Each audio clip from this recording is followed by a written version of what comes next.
an outgoing and vivacious mother. Everybody that met her loved her. She would make, everyday fun. She was vibrant, happy. She was the life of the party. Is savagely murdered.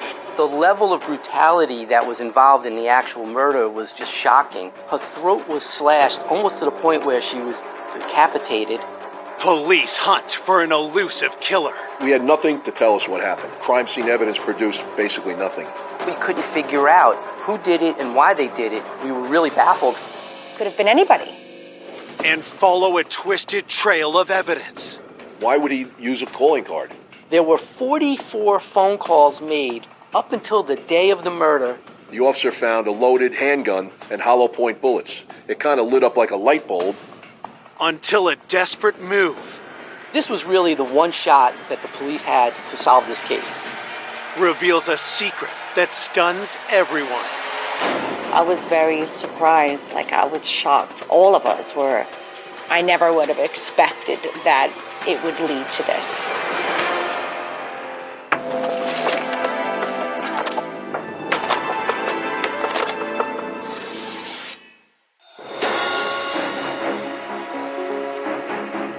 At 10:27 p.m. on a cold Tuesday in January 2003, Ramapo Police Dispatch receives an emergency call. Ramapo 911. My neighbor just ran in my house and said his wife is on the floor in the house.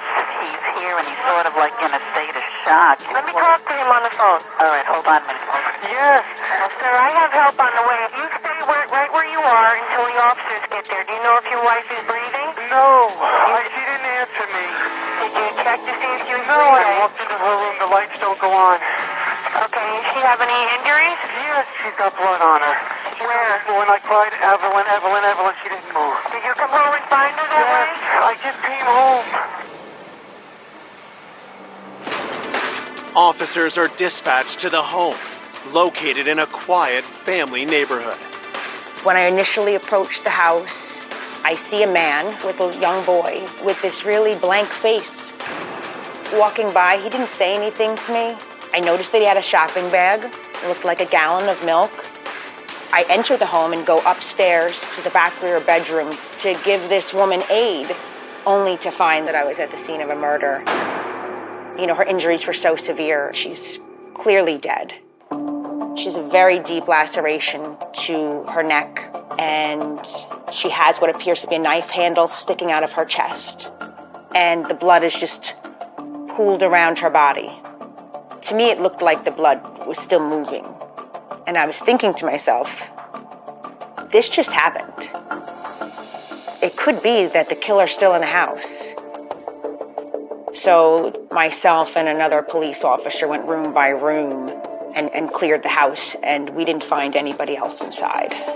At that point now, I had to secure the crime scene. I knew that it was dark, but once it's a crime scene, you try not to touch anything because you don't know what is evidence. Detectives arrive on the scene and begin their investigation in the bedroom. The victim was lying on her back, and she had a tremendously deep wound to her neck. So deep so, you could see part of her spine. There appeared to be 2 stab wounds to her chest, and there was a large, I would call it a kitchen knife, sticking in her chest. We, of course, dusted the knife for fingerprints, which came back negative. The actual blade had gone through her and was stuck into the parquet wood floor. It was a pretty brutal scene. She didn't appear to be dead for long. Her body was cold to the touch, but there was no rigor mortis. There was no lividity. We looked at a potential attack of a sexual nature. There was nothing obvious to the eye. Her clothing was not disturbed. I looked for any defensive wounds. If there was a struggle, there'd be some indication on her hands, and none of that was evident. The brutality of her injuries and how many times she had been stabbed, it looked more like what we would call a crime of passion. Looking around the room, investigators discover some unusual clues. I found it kind of odd that there was no lights, but the fan in the ceiling was running. The fan light had no light bulbs in it.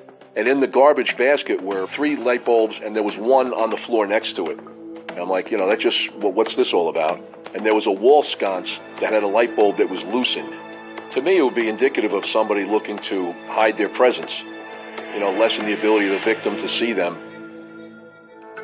The house was a little bit in disarray, but it didn't look like it had been ransacked or that it was part of a burglary. There was some expensive tools in the garage.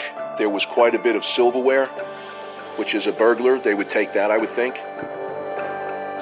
Nothing really of value was taken, and so that started raising more questions of what exactly happened here. Police examined the exterior of the house for evidence. We didn't see any types of breaks in the windows or the screens. Everything appeared to be locked and secure. On the ground, you could see a set of footprints in the snow that led to the back door. And that door wasn't broken open, but it was open just slightly. That could have been a point of entry for whoever had done this to her. Investigators speak with the homeowner, Peter Visich. He tells police the victim is his wife, 36-year-old Evelyn Visich, and that they live in the house with their 2-year-old son, Ryan. Peter told the police he'd gotten home with his son and that he observed that something happened to his wife. When the police spoke to Peter and explained to him what exactly happened to his wife, Evelyn, it was a strange reaction. He just sort of had a very stale face. That was something that was odd to me, but it certainly didn't point any fingers at him. There was no blood and nothing in his hands or on him or on his clothes that would indicate that he had been part of the murder. While Peter is taken to headquarters to make a statement, Ryan is looked after by his grandparents. At the crime scene, investigators continue to look for any clues to who has killed Evelyn Visich. In these early stages, you don't really know the victim, and so now you have to start thinking, who would do that, and what was the reason for this brutality that was leveled against this victim? Born to a single mother in Lares, Puerto Rico in 1966, Evelyn grew up determined to escape her humble childhood. She came to this country from Puerto Rico when she was 19 to live the American dream. Evelyn landed a job at a large home improvement store in Paramus, New Jersey, where she made an immediate impression. Evelyn was a great employee. She had such a good work ethic. Everybody loved her. She was vibrant, positive. You could hear Evelyn from a mile away. She was always happy. She loved her music. She was passionate about dancing. She was a proud Latina. She was beautiful inside and out. Such a giving person. She was very kind. Evelyn started dating Peter after they met at the store.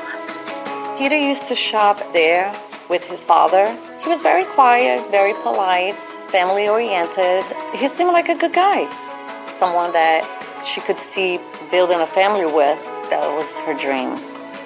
Peter and Evelyn married and soon welcomed their son Ryan into the family. Ryan was her world. Everyone knew she had a son, and everyone knew how much she loved her son. After 4 years of marriage, the couple's relationship deteriorated, and Evelyn filed for divorce. Things started to go wrong. They were just very disconnected. But she wanted Peter to be a part of Ryan's life while they figured out their divorce and custody agreement. But Evelyn was killed before the divorce was finalized, raising police suspicions due to the nature of her murder. The ferocity, the level of violence, you would think somebody really had an axe to grind, someone that's personally involved with the victim. You looked at the nature of the crime, it suggested that it was somebody doing this for a reason. You have a couple who are going through a divorce. In these types of cases, you're going to look at the husband. Coming up, police discover additional suspects. We learned that he had been with Evelyn the night of the murder. Maybe they were having a domestic argument, a dispute. And unearth hidden evidence. Evelyn had secretly audio taped some of the arguments and fights that they had been having. But just as the investigation falters, maybe he wasn't the one who actually did the murder because it just doesn't make sense. Was there a piece of the puzzle that we weren't seeing? A new face blows the case wide open. He's perspiring heavily. I could see the vein in his neck beating. And I said to him, I don't want to hear what you have to say. I already know what happened, and I'm going to prove it.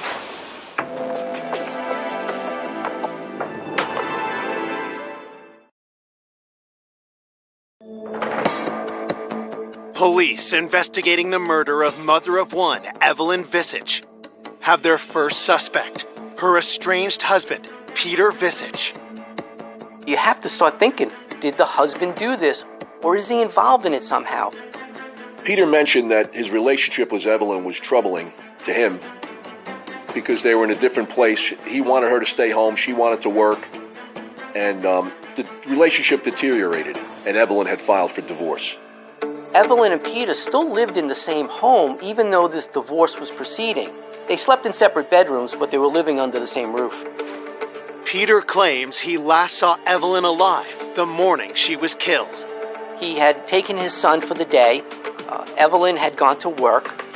Peter told us he went to his mother's house at 8:30 that morning with Ryan to do some household repairs. He didn't have a steady job. His parents supported him. He also did a lot of odd jobs for them that they paid him for. He stayed at his mother's house till approximately 8:30, and at that time he went with his son Ryan to the Palisades Mall. Peter tells police that just after 9 p.m., he called Evelyn's cell, and she told him she was at a friend's house. She told Peter that she was on her way home and would probably be home within 20 minutes or so. At approximately 10 p.m., Peter received a telephone call from Evelyn asking where he was. Peter said to Evelyn that he was picking up milk and that he would be home shortly. Peter said that upon arriving home, his intent was to put Ryan to bed, but he said that he found it odd that the lights were not working in the hallway. He said he looked into the bedroom, he saw that Evelyn was on the floor, and he said that she was obviously deceased, according to him, and he ran back downstairs and ran to the neighbor's house to call the police.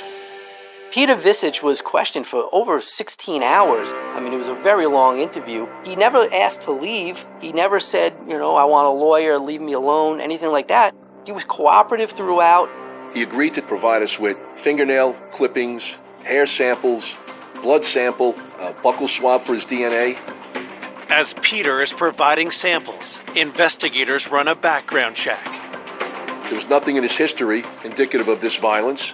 Peter was typically a guy who was, if he wasn't home, working on cars, motorcycles, he was at his parents' house. Peter Visage's mother confirmed his alibi for the day and evening at the time that he said that he was there. We found Peter to be at the A&P supermarket buying milk and exiting the store consistent with the times he described, confirmed by video cameras. And he produced a receipt for the milk, time and date stamped 10:15 p.m. The amount of time it took to go from A&P, where he purchased the milk, to his house, it just would not have been possible to commit that crime and call the police from the neighbor's phone and not be contaminated in some sort or leave behind some evidence or have evidence on him. We found no sign of any injuries. We found no sign of any blood on his person, on his shoes. At this point in the investigation, there was nothing that we could find that was showing that Peter Visage was involved in the murder of his wife. He was in all these different places where there were surveillance cameras, and with a timeline that prevented him from being at the scene of the murder when it occurred. Now you have to start thinking, other than Peter Visage, who could do something like this, and why would they do something like this? I asked him, did he have any concern about his own safety?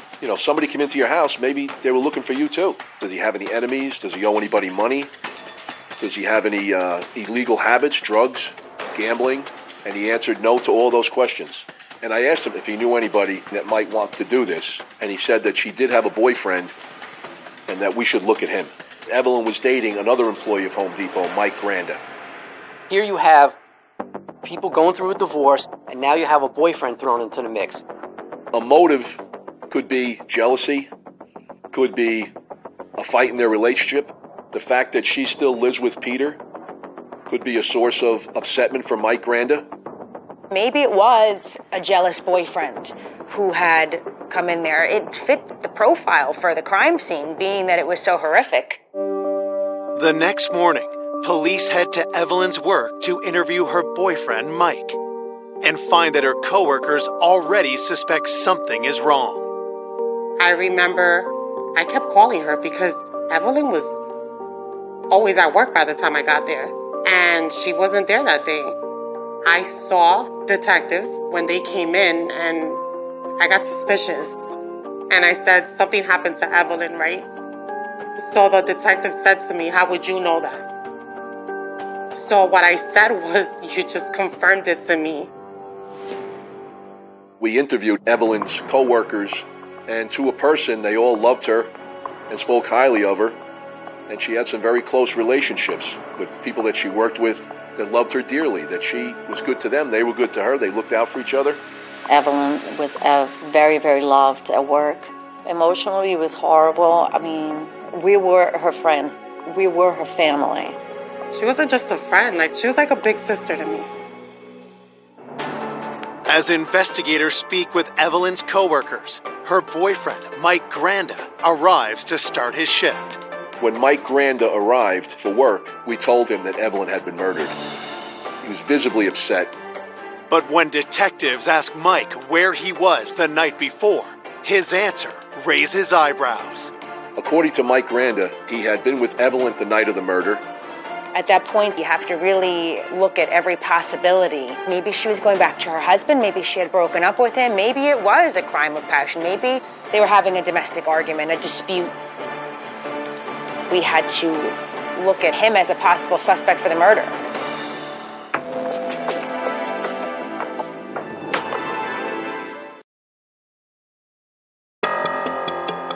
Police hunting the killer of Evelyn Visage are focusing in on the man she was dating while in the throes of divorcing her husband. We did look at Evelyn's boyfriend, Mike Granda. There could be a source of jealousy based on the fact that she still lives with her husband during this process, so he has to be looked at. Detectives bring the 28-year-old to the station for questioning. When Michael Granda was interviewed, we asked him to describe their relationship. He said initially they were just friends, but as time went on, they became romantically involved and began dating. Investigators press Mike for details on the night that Evelyn was killed. According to Mike Granda, Evelyn and he had left Home Depot at approximately 3 p.m.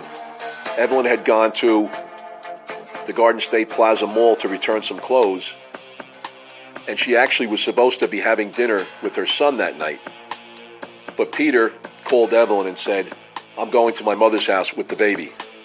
So Evelyn called Michael saying that she was free, so she went from the shopping mall to Michael Granda's house in West New York, New Jersey. Mike claims he and Evelyn had dinner. Around 9 p.m., Peter called to say he was on his way back with Ryan, after which Evelyn decided to head home to see her son.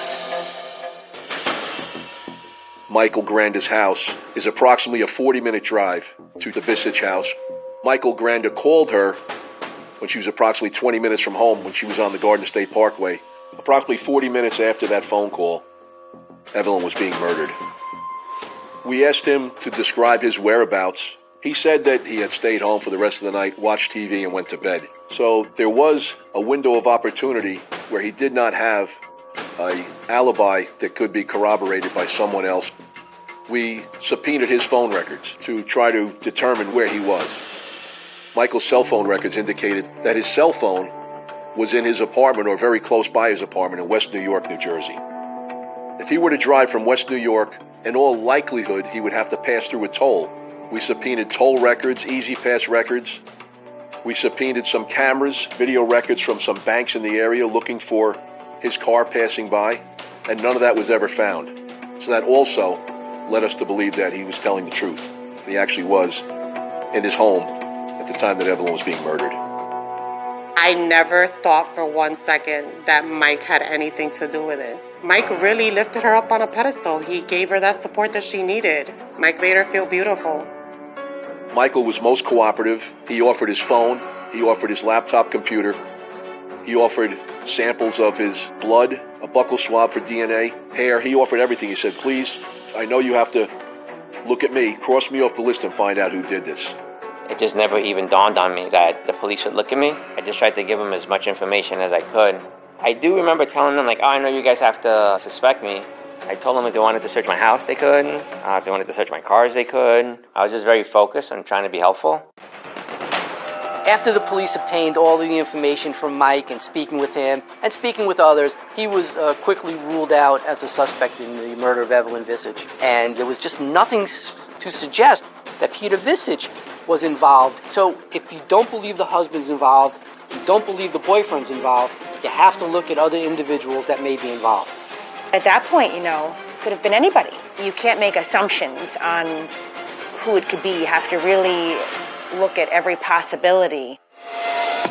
The day after Evelyn's murder, as police consider possible suspects, news of the crime hits the airwaves. The Evelyn Visage murder was newsworthy just because of the area. We're in a small town. We don't have that many murders that it's commonplace. This was a case that really was troubling because you have a woman who was violently, brutally killed, and we couldn't figure out who did it and why they did it. Hoping for a new lead, investigators looked to the autopsy report to learn more about the crime. She had 2 stab wounds in her upper back area. Those were the initial strikes. And then she had a very deep slash wound to her throat. And then there were 2 stab wounds in her upper chest area, powerfully done as indicative by the fact that the knife was stuck in the floor. Based on what the medical examiner described to us, I could only imagine the sheer horror that Evelyn was experiencing. The level of brutality that was involved in the actual murder was just shocking. Her throat was slashed almost to the point where she was decapitated. It was blood-curdling. She must have been scared. Somebody's in her home, she's in her bedroom. Maybe it was a burglary gone bad and she came home and had startled whoever was in her house. We circled back to examining parolees in the area, both New York and New Jersey, sex offenders, people that have committed similar crimes, burglaries gone bad or robberies gone bad. At the time of Evelyn Visage's murder, there was a group of young men who were committing robberies and burglaries in the vicinity, including a Terrence Monk, who lived approximately 5 miles from the Visage residence. I do remember that we were having burglaries in the area, and I remember that we were having home invasions too. The name Terrence Monk, it clicked with me. There were cases, robberies, burglaries, and assaults where Terrence Monk committed violent acts on people that didn't cooperate. He was also implicated in a robbery probably 1.5 miles from the Visage house. It kind of lit up like a light bulb. He certainly went right up to the top of the list.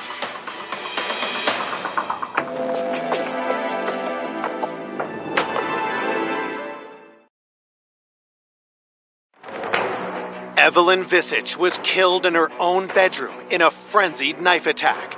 And now, police are investigating if a violent local burglar might be responsible. Terrence Monk was a known criminal, and the detectives had been dealing with him for years at that point.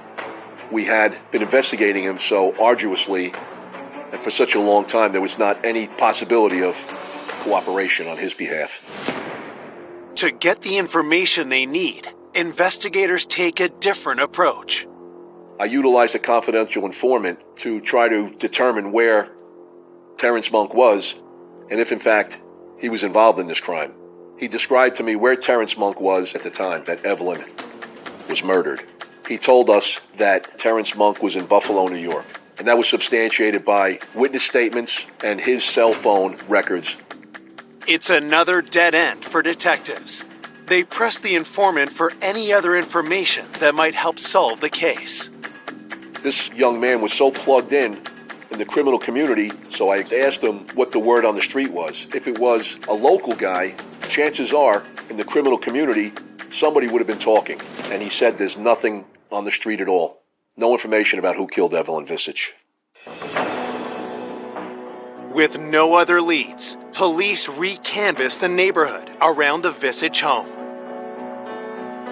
There was multiple attempts to locate witnesses, and detectives actually went back and conducted a road stop in the area, hoping that somebody may have seen something.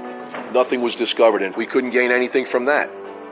In the village of Chestnut Ridge, it's prohibited to park a vehicle on the street at night. So we also checked to see if any parking tickets had been issued, or any vehicles parked on the street, and there were none found. collectively, between the police and the prosecution, we were really sitting there thinking this may never get solved. While investigators consider their next move, Evelyn's loved ones struggle to accept her loss. I just couldn't believe that she was killed. Evelyn, who was such a loved person by everyone, something like that happened to her. It makes no sense. You know, there's some people that come into your life for a reason, a season, or a lifetime. That's what they say. There was a lot of respect and love there. She would make like everyday fun, always laughing, having a good time. But, you know, that's life. I mean, you have to take every second you get because you never know when it's going to end. Detectives re-interview Evelyn's friends and colleagues, hoping to uncover a tiny detail that leads them to her killer. We did speak to many of Evelyn's friends to find out if she had a lifestyle that was potentially dangerous to her or would expose her to this type of demise. Her life revolved around her being a mother. She had no enemies. Everybody that met her loved her. There was not one person that met her that did not instantly take to her. She was just a really pleasant person to be around all the time, day and night. It was very puzzling. What happened and why was this done? With a violent killer still on the streets, concern spreads through the community. In this area, this little hamlet of Chestnut Ridge, it's just not that kind of an area where you would expect anything like this. People in the community are starting to get fearful. I remember I was living alone, and I certainly had my radar up, and I was very careful coming and going, almost to the point of paranoia. I wasn't going to be a victim. 3 days after Evelyn's murder, detectives receive explosive new information, turning the investigation on its head. Mike Granda came to the Round Pole police station with some personal items of Evelyn Visage's. Amongst those personal items, we found audio tapes and a journal that she wrote in.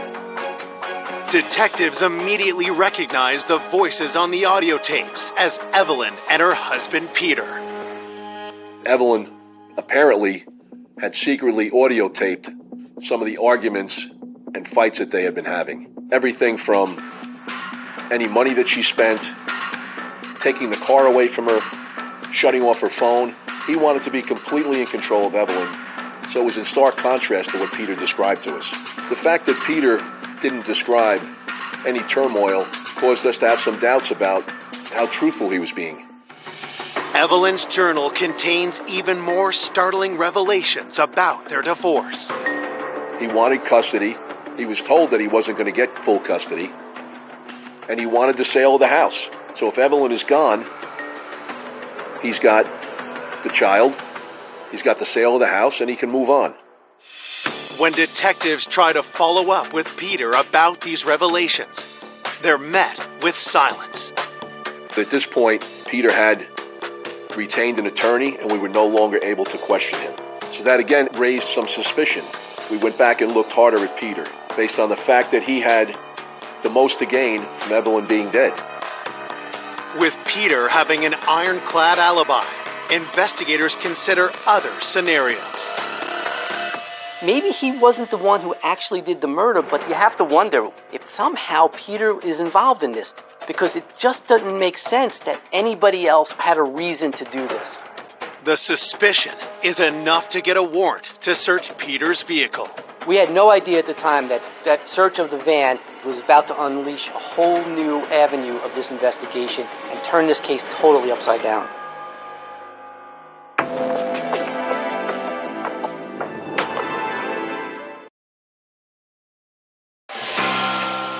New evidence in the Evelyn Visage homicide investigation has led police to revisit her husband, Peter, as a potential suspect, and they are now searching his vehicle for any trace of incriminating evidence.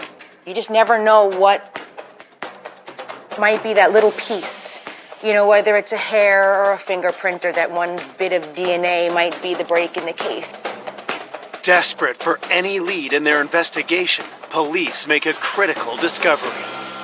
There was an extensive search of Peter's van, and we uncovered in the back pocket of the middle seat of the van $3,700 in cash in a white envelope. In addition to the money that was found, there was a Sprint calling card. This was tremendous evidence that we have just now uncovered. It offered a lot of questions. Why would a person have $3,700 cash? We examined Peter's financial status. At the time, Peter was not very solvent in terms of having any money. Somebody who's, by all accounts, broke, and he's got $3,700 in the back of his van. And of course, we couldn't ask him why, because he had already retained counsel. You have to now start wondering, why does this man have $3,700 in $100 bills left behind in his minivan? It's possible that Peter may have engaged someone to kill Evelyn, and that money was going to be used to pay off the final payment. Furthest thing from my mind was that a hitman could have been hired. That's really very rare in real life. Let's look at his bank accounts, his credit card statements, things like that, as far as getting any solid evidence he was involved in this. We went back and looked harder at Peter's bank accounts, stock market, anything like that, in an effort to see if he had taken any money out to try to pay somebody to maybe do this. And nothing was found to be out of the ordinary or even considered to be like a payoff.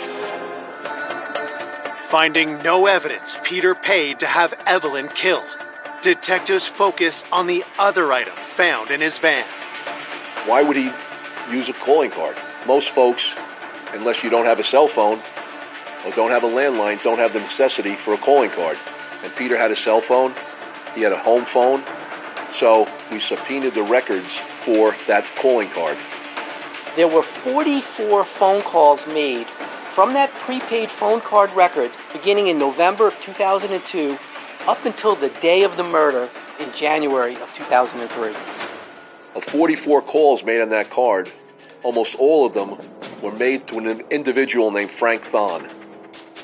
The name is new to detectives, but when they run it through the police database, they make a telling discovery. Police learned that Frank Thon was currently, at the time, in jail in the state of New Jersey. This is a man who's been arrested numerous times, assaults, violent assaults. His most recent arrest was for driving while intoxicated. The officer found a loaded handgun underneath the armrest of the truck and hollow point bullets. At the time of the murder, he was on intensive supervised parole. Shortly after the Visage homicide, Frank Thon turned himself in to serve a year in the county jail. Could there be an innocent explanation why Peter called a known violent criminal for months leading up to the murder, only to stop the day Evelyn was killed? We subpoenaed Frank Thon's phone records. Analyzing his phone records, we found that he was in the vicinity of the Visage home on January 6th, the day before the murder, and on January 7th, the day of the murder. Then it became really evident to us that he was involved in this. So now things are starting to click. We were able to secure a search warrant to search Frank Thon's apartment. And one of the things that the police recovered was a computer. Upon forensic investigation of that computer, we found that Frank Thon had searched directions from his apartment to the Visage home. The evidence is compelling, but investigators need something more concrete to lay charges. Based on the evidence that we had, it still was a very weak case. We don't have any forensic evidence that would connect him to the murder of Evelyn Visage. You need the probable cause. You need the connection to prove your case and to actually have it stick. With little else to go on, detectives make a bold decision. We had no other option other than to go at Frank Thon. We knew our case would depend upon Frank Thon making a confession. This was really the one shot that the police had to solve this case. It was a huge gamble because if he decided to ask for a lawyer, they could not question him anymore. If he denied it, they were stuck with what he had to say. Police can only hope that Frank reveals the truth of whether Peter was involved in the murder. We don't have a case against Peter. We're getting closer to figuring out maybe what occurred, but again, it doesn't prove that Peter Visage had any relationship to this murder. We had nothing other than just the fact that Peter is calling Frank Thon. This case is going to rise and fall, whether we succeed or not with an interview. investigators head to the county jail to confront the hardened criminal. I specifically requested a small room where we could have the table against the wall, and we deliberately set that room up to increase Frank Thon's anxiety. We had lawyer boxes with Evelyn Visich's name on the boxes. We had maps with pins in them. The small office was full of, as I call it, a number of props. With everything in place, police bring in 41-year-old Frank Thon. They took the handcuffs off him, and we pretty much just stared at him for like a good minute or two, again, in an attempt to increase his anxiety. And he was visibly nervous.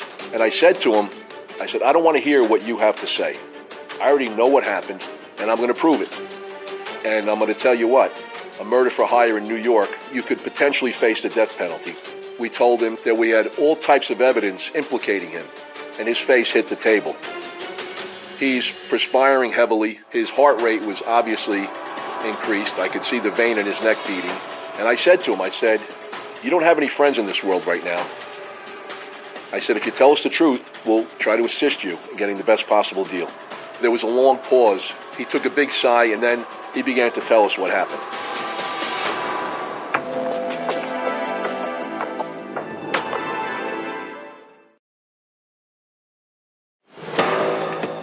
"4 weeks after the murder of Evelyn Visich, investigators have just convinced suspected hitman Frank Thon to start talking. He almost had a look of detachment from what was going on. He took a big sigh and he says, all right, I'll tell you guys what happened. Frank Thon told us that he was the person who killed Evelyn. Frank Thon confessed not only to the murder of Evelyn Visich, but that he was hired by her husband, Peter. I really was surprised after everything was said and done, after all of the investigative leads, that it all came back to Peter. Frank tells detectives that he was introduced to Peter 3 months ago through a mutual acquaintance. Peter asked this gentleman if he knew of anybody that could take care of his wife.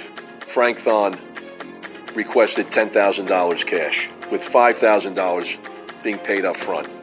We later learned that Peter obtained money from a friend of a friend on a loan. A short time after that, Peter Visich met Frank Thon at a pizzeria where Peter gave Frank the down payment of $5,000 cash. I looked at the money found in the van as this could have been the final payment. To hear that for such a small amount of money that somebody was willing to go out there and kill someone, I was shocked and disgusted. In his confession, Frank describes Peter's impatience to have Evelyn killed. He told me that he had a second envelope ready. He was really pushing it. Peter Visich was pestering him to get this done, so he decided January 7th was going to be the night. Frank meets Peter at the Visich home the day before the murder. He told me to lay out of the house and I'd be able to walk to the back of the house and he would leave a door unlocked for me. Peter told Frank that he would leave the back door open, and he gave Evelyn's schedule for that day. The next day, Peter establishes his alibi. He went to his mother's house and then the shopping mall and then stopping to get milk. He knows that there's video cameras. He knows that he's going to get a receipt. That's all adding time to his alibi that can also be substantiated. After sunset, Frank enters the Visich house and removes the light bulbs to lie in wait for Evelyn in the dark. Garage door open. Then I heard the house door open. Then I heard her coming up the stairs, and that's when I came out of the room. He had a gun. He pushed her into the bedroom, had her kneel on the bed, and he told her he was merely here to do a robbery and he wasn't going to hurt her. He said he then took a knife that he had brought with him and stabbed her twice in the back. She dropped to her knees from the bed. She slid down. And now what do you do? I took her by the forehead from behind her. Yeah. I sliced in, then I sliced back. I heard the blade scratch the bone. I recognized the sound. She dropped immediately to my right on the floor. I heard the air leaving her body. I stabbed her 2 or 3 more times in the chest. Do you leave the knife behind? Yes, I did. Where'd you leave it? Stuck in the chest. Frank Thon was the instrument of Evelyn's death. But Peter Visich brought that instrument into his own home. On Valentine's Day, 2003, a warrant was issued for the arrest of Peter Visich. Police rush to take Peter into custody. I said, Peter, I have very good news for you. He said, what's that? He was somewhat befuddled. I said, we found out who killed your wife. And he became like almost giggly. He's like, really, who? I said, you did, expletive. You're under arrest. It angers me and it pains me to think that the person that she married was the one that did that to her. It's shocking. It's sad. I was very surprised. Like, I was shocked. All of us were. He went through this elaborate murder, and I just thought, like, how pathetic are you as a person? Frank Thon pleads guilty for his role in the murder of Evelyn. In exchange for his cooperation, he was promised a sentence of 20 years to life if he testified truthfully at the trial of Peter Visich. In November of 2003, in front of a packed courtroom, Peter stands trial for plotting to murder Evelyn. Evelyn's friends and family were throughout the trial present. They had to endure really gut-wrenching testimony, particularly when Frank Thon testified. He said that he told her at the end, I'm going to put you out of your misery. And your husband was the one that hired me. She was just in shock. Peter Visich never takes the stand during the 8-day trial. He showed no emotion the whole entire trial. I would look at him and then just think to myself, like, why you had to get to that point? Why did you do it? After hearing the evidence, the jury deliberates for only 3 hours. The jurors announced that they did have a unanimous verdict, guilty on each and every count, including murder in the first degree, which carried a life without parole sentence. We all screamed. We were relieved, and we felt like justice had been served, although it was bittersweet. It's just so hard to comprehend why. Now the child doesn't have a mom or dad. What he did to Ryan is just as unforgivable as what he did to Evelyn, because he deprived Ryan of one of the most incredible human beings I've ever met in my life. I've never met anyone like Evelyn. For those closest to Evelyn, she remains alive in their hearts. Evelyn is still here with us. She's still in our spirit. She was full of love. She was full of life. She was the life of the party. She was always happy. And if you weren't happy next to her, she would have made you happy. She was a good soul. She was a good person. She will always be missed.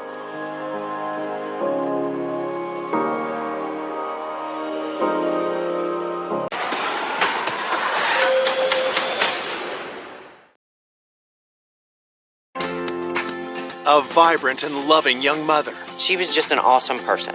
She had a little feisty side to her because of the redhead, but she was always looking out for everybody else. Is found savagely murdered inside an office building washroom. There was insulated electrical wire used to strangle her. It appeared there had been a sexual assault. Detectives pursue multiple suspects. There were problems with the marriage. They had had issues. They had been arguing. He was in the building the night she was killed. His prints matched the prints inside the bathroom stall. And hunt down an elusive killer. We talked to the attorney, who states that he is probably somewhere in South America. I said, okay, where's he at? Can we get him? That no one could have imagined I was in shock. I couldn't believe it. It was very unexpected to see him as the actual killer.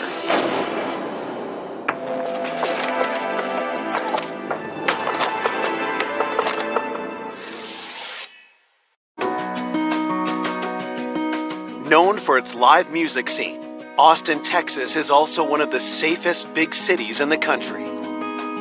Austin's kind of one of those cool vibe cities, and it's just a very good mix of people. There's a lot of green belts and parks and creeks and trails. It's a really neat place to live. Austin has not had the kind of crime and the volume of crime as other large cities. People do typically feel safe. But in 1983, the town is rocked when a local businessman makes a gruesome discovery. In the early morning hours of September 20th, 1983, the Austin Police Department received a 911 call. One of the tenants of an office complex had come in the morning and discovered things were out of place. There was a cleaning cart out in the hallway, so he went to try to find out if anyone else was still in the building. He did discover a deceased female in the upstairs men's restroom. The 911 caller did not know her name, but he recognized her as the woman who did clean the building. Police are dispatched to the scene. When we located the female victim in the men's restroom, she was positioned inside of the stall. She was undressed. There was insulated electrical wire that had small loops tied on the ends of them. Detectives believed that electrical wire was used to strangle her and be the cause of her death. It appeared, because she had no defensive wounds at all, that the killer came up from behind and surprised her. Everything in the crime scene suggested that this was a violent attack. There was wet toilet paper inside of her nose and her mouth.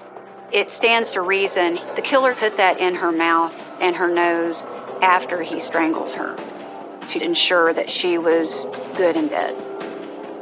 There was a bodily fluid and a clothing that made it appear as if she was drug across the floor.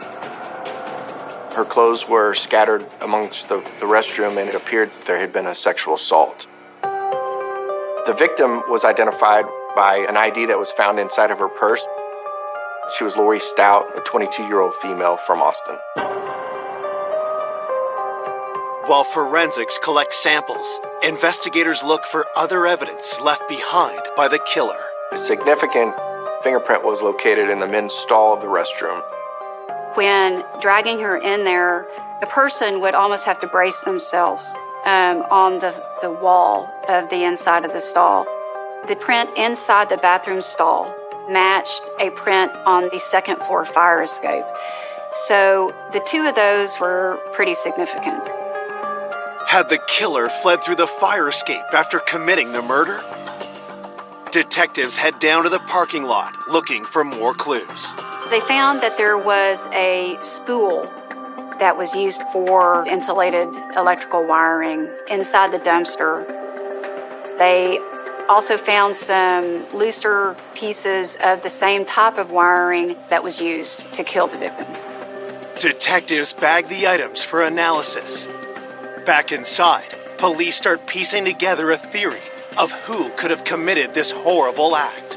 The fact that the victim was killed inside the building in the middle of the night suggested that whoever did this had access or a key to get in it. Detectives canvassed the building and talked to employees, but determined that no one had seen anything suspicious. We were able to talk with two witnesses that saw Lori at about 12:30 a.m. as they locked up and secured the building and left. We know that she was last seen alive around 12:30 in the morning, and the employee at the building discovered her body around 8 a.m. So she died sometime during that time frame. Just as investigators are finishing up, a frantic man arrives at the scene. He identifies himself as Gary Stout and demands to know where his wife Lori is. Gary Stout told detectives he woke up that morning and discovered that his wife was not home yet from work. He got worried and he drove up to the building, which was a short distance away, and discovered her car still in the parking lot, but it was surrounded by numerous police cars. It was at that point that the police spoke with him and broke the news that his wife was found dead. He was obviously traumatized by what had happened. As police take Gary down to the station for questioning, the devastating news soon spreads to the rest of Lori's family. I was in shock. I couldn't believe it. My whole world changed. I no longer had my confidant, no longer had my best friend. It was horrible, horrible. When we found out that Lori had been killed, it was a big impact. It was overwhelming. Born in Arlington, Virginia in 1960, Lori Coffey was a naturally warm and caring soul. Laurie was the oldest of Laurie, myself, and TJ, but she was kind of the mother hen of us all. She had a little feisty side to her, and I think maybe because of the redhead, but she was always looking out for everybody else. She was just an awesome person. She really, truly was.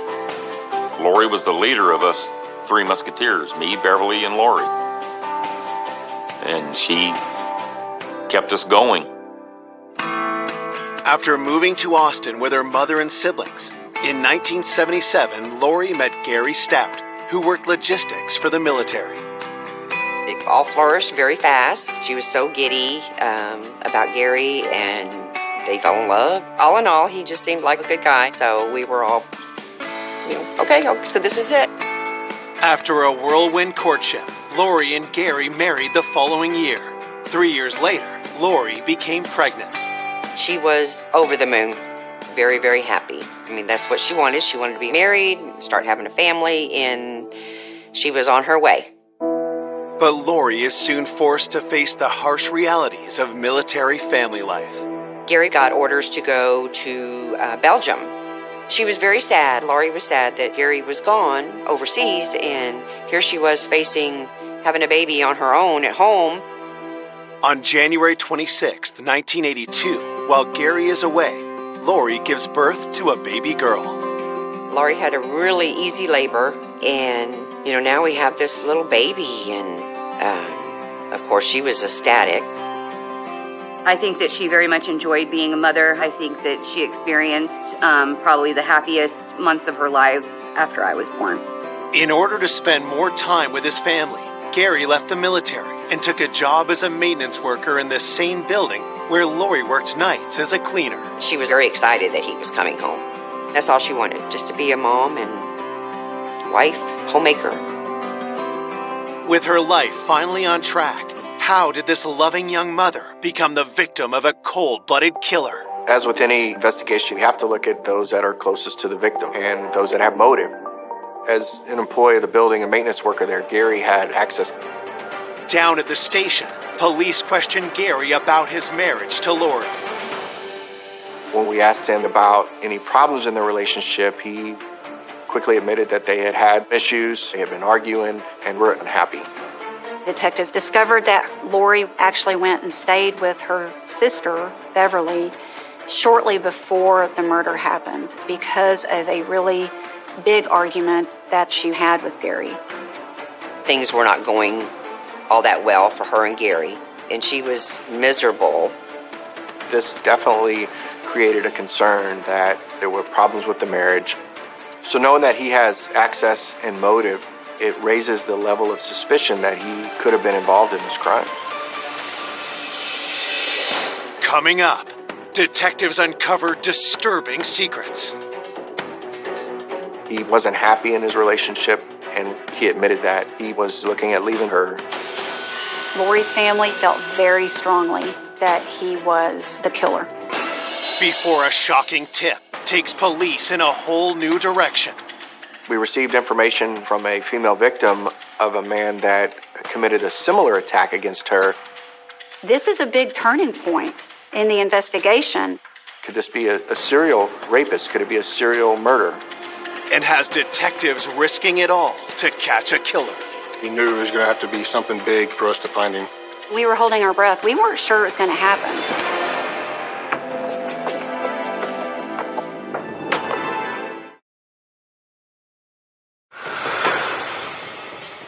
Police investigating the murder of 22-year-old mother Lori Stout are questioning their first suspect, her husband, Gary.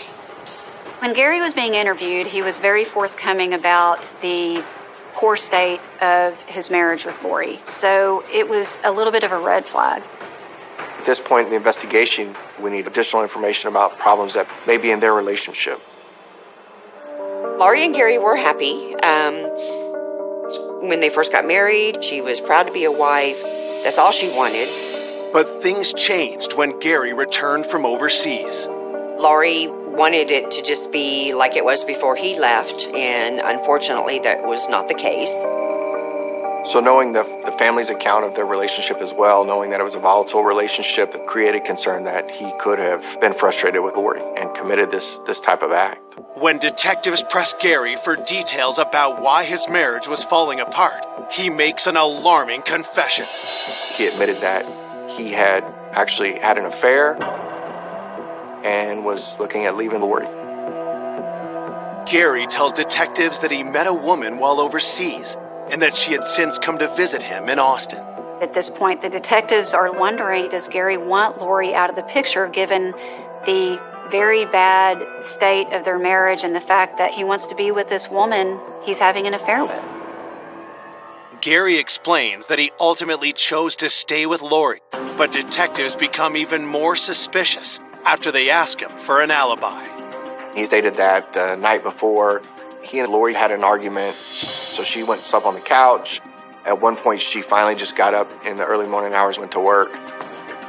Gary did not have an alibi that we could confirm. He was at home with the young child, asleep. He could have left his house, gone up to the building, and come back. That would not be something we could verify. So the marital difficulties, and now we've got a big fight, and Gary having access to the building. He's somebody that they're looking at pretty hard.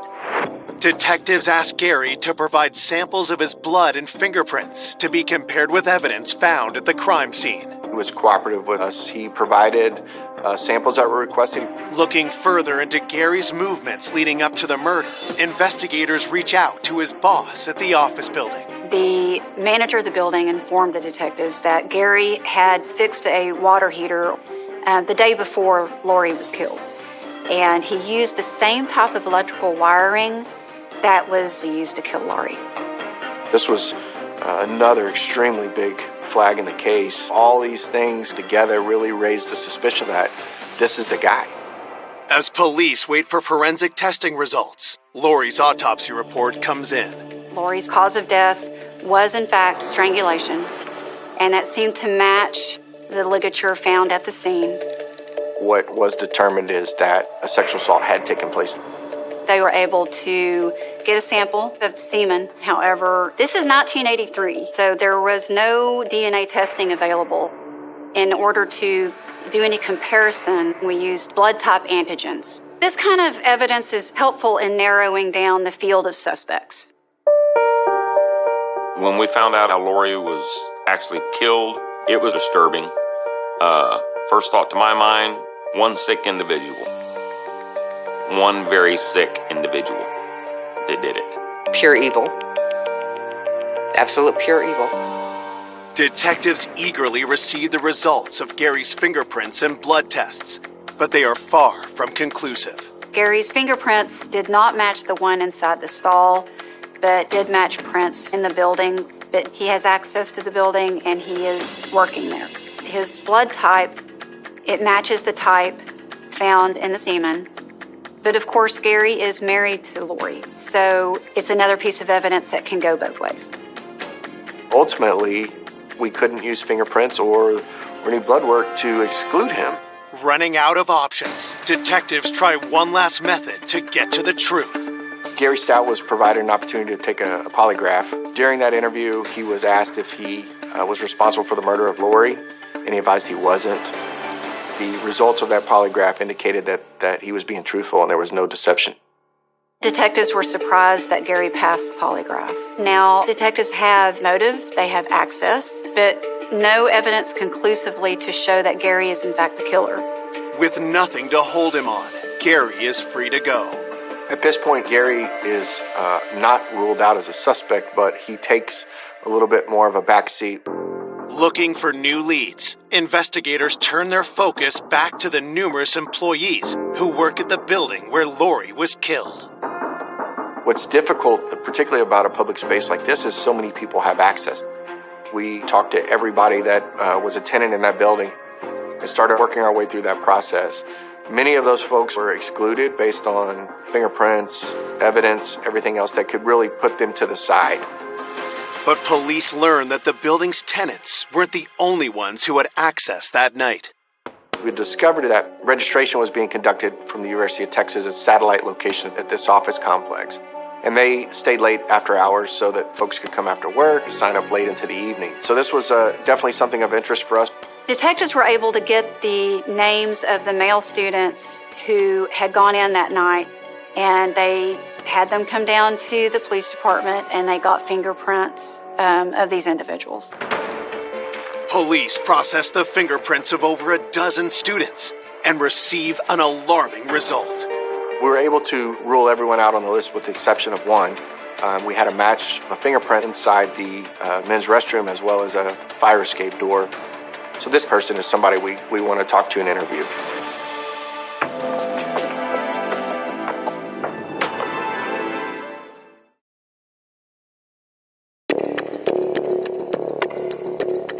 Detectives investigating the brutal murder of Lori Stout have just matched a set of crime scene fingerprints with someone who was in the building that night. The University of Texas was having a sign-up registration at the satellite campus, which allowed people to come after hours in the evenings after work in order to get signed up for classes.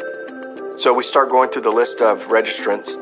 Detectives were able to determine that there was one student whose prints matched the prints inside the bathroom stall where Lori was found, and also on the fire escape door on that second floor.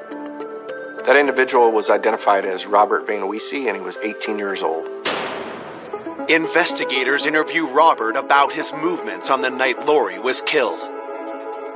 He told us that he had been there for registration, and on his way out, he used the men's restroom upstairs. Once he was done in the restroom, he exited the fire escape because it was closer to where his vehicle was parked, which would explain why his fingerprints were found in the men's stall and the fire escape door.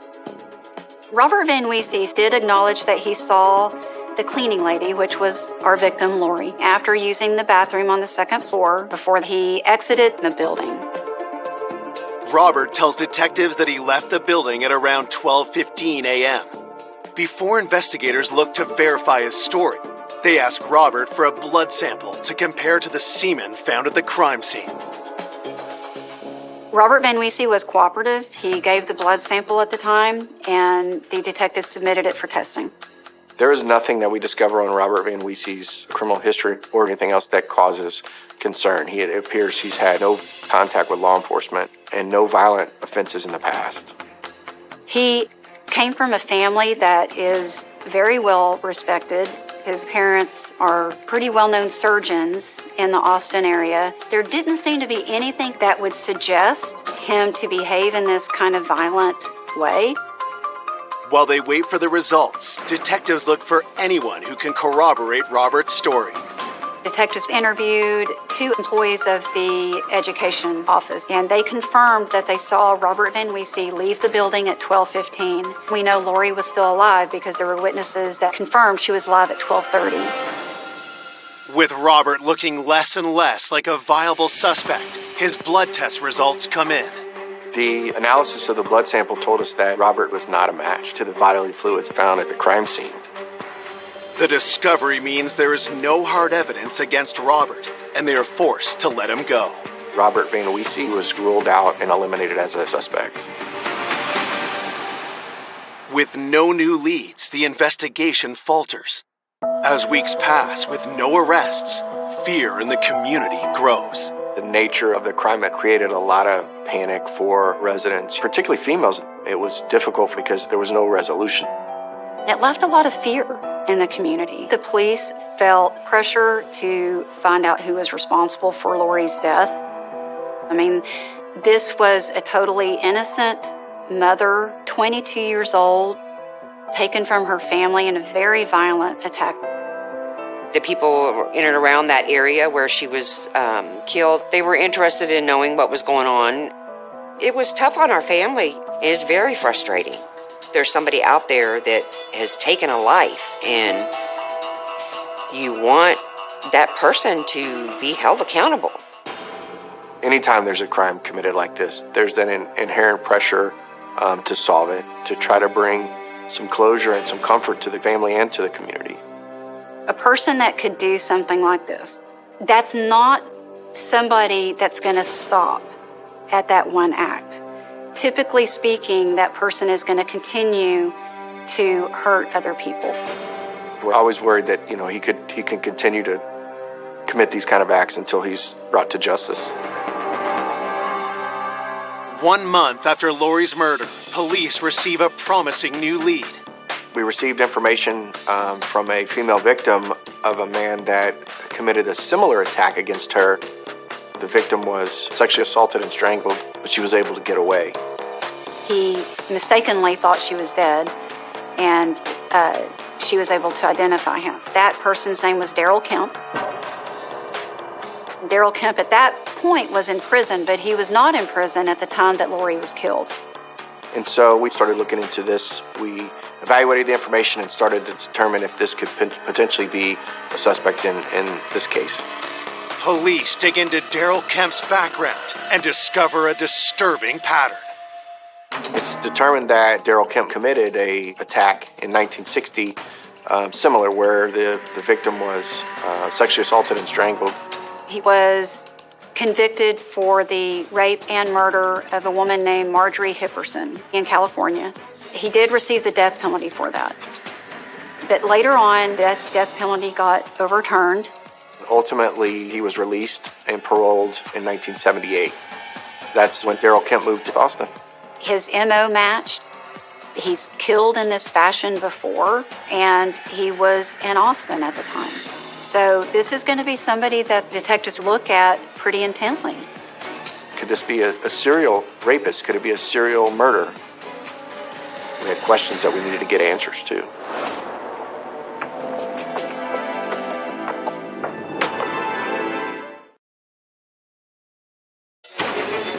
One month after young mother Lori Stout was found raped and murdered in a bathroom stall, police are investigating a tip that she was the victim of convicted serial killer Daryl Kemp. Detectives at this time were thinking that Daryl Kemp was a strong possibility as a suspect because of the similar MO, which was sexual assault and strangulation. Investigators learned that although Daryl is currently in jail for an unrelated crime, he was a free man at the time Lori was killed. Detectives head to prison to question him. The difficult part about interviewing somebody like Daryl Kemp is he's obviously been down this road before. He's got knowledge of how investigations work, and so information may be withheld or may not be genuine in his responses based on where he thinks or feels like your questions are leading him. Detectives start by questioning Daryl about where he was around the time of Lori's murder. They're asking him questions that would help tie him or connect him to the area that the building was located in. They asked if he knew where this building was, where he lived, basically to try to put him in a geographical area, figure out where he frequented. Daryl tells investigators he wasn't near the office building where Lori was killed and has no ties to the area. Daryl Kemp was asked if he was familiar with Lori Stout. He said he wasn't. Things that we're trying to pay attention to is whether his statements are truthful. Does his body language support his statement? Does it appear he's being deceptive? And is he forthcoming with his answers? Not trusting the word of a convicted killer, detectives shift gears. He was asked if he would take a polygraph. He hesitated with that because he didn't trust polygraphs. He is not cooperative at all. It's the same story when investigators ask him for his fingerprints and a blood sample. Again, he was very uncooperative. Based on all the evidence collected, we had enough information to obtain a warrant. Police collect Daryl's samples and eagerly wait for the results. When the results of the analysis were returned, it was determined that he was not the suspect in this murder. It's very difficult and frustrating because we're at a stalling point again. With no other leads, the case once again hits a wall. As the months turn into years, Lori's loved ones struggle with the lack of closure. Why are we not getting any answers? Give us something. I myself have been lost without her. Every time October 1st rolls around, first thing I think is, it's Lori's birthday. Anytime when September comes around, when she was taken from us, it's not good. The suspicion that Lori's husband Gary was the killer continues to linger and causes a deep divide. My mother's family, even members of his own family, believed that my dad was involved. We all still had that suspicion that Gary had something to do with it. Eventually, Gary takes Dale and moves out of state. Gary, he didn't want to have anything else to do with us. So it was like, oh my God, now we can't see Dale. I lost my sister, but I also lost that connection with my niece. Being so young, she didn't really remember her mom. So it was probably quite hard on Dale. When I was growing up, there weren't a whole lot of conversations about my mother. It was just the understanding of she wasn't there anymore. As Dale grows older, she begins to ask questions. My dad did not like talking about it. I did not have a family member sit me down and explain to me that this is what had happened to her. It wasn't until I got older, got access to the internet, that's when I learned that she was attacked, that she had been strangled, that she had been raped, and then she had been murdered. It was very overwhelming finding out about it in that way. Lori's family continues to push for her killer to be brought to justice.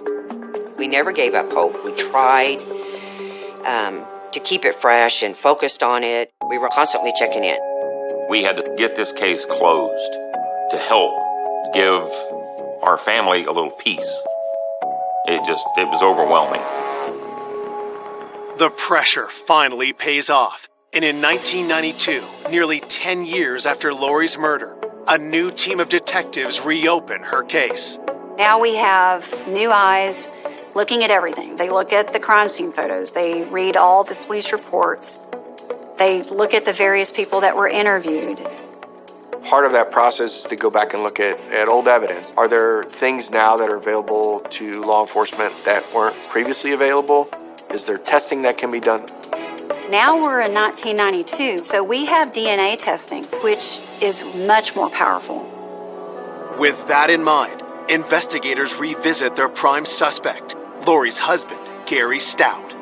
So Gary was contacted again and provided a DNA sample, which was compared to that obtained at the crime scene. Police are hopeful that they'll finally have the evidence they need to make an arrest. But when the results come back, they are shocked at what they reveal. It was determined that Gary was not a match.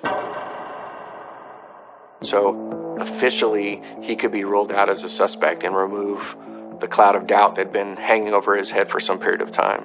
I do believe that my father felt relief, but it was very difficult for him to talk about. With Gary cleared, cold case detectives go back over the old files, line by line. With any review of a case, you look at who's been interviewed, who's been eliminated, and what was discovered is that one of the reports that was provided as far as the blood typing seemed to have an error.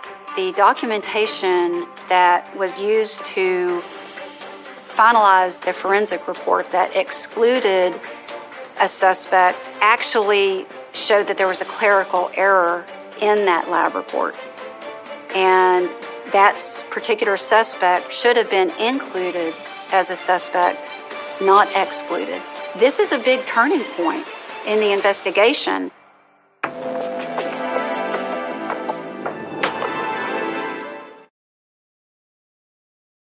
10 years after wife and mother Lori Stout was savagely murdered, cold case detectives have unearthed a stunning error in the results of a blood test.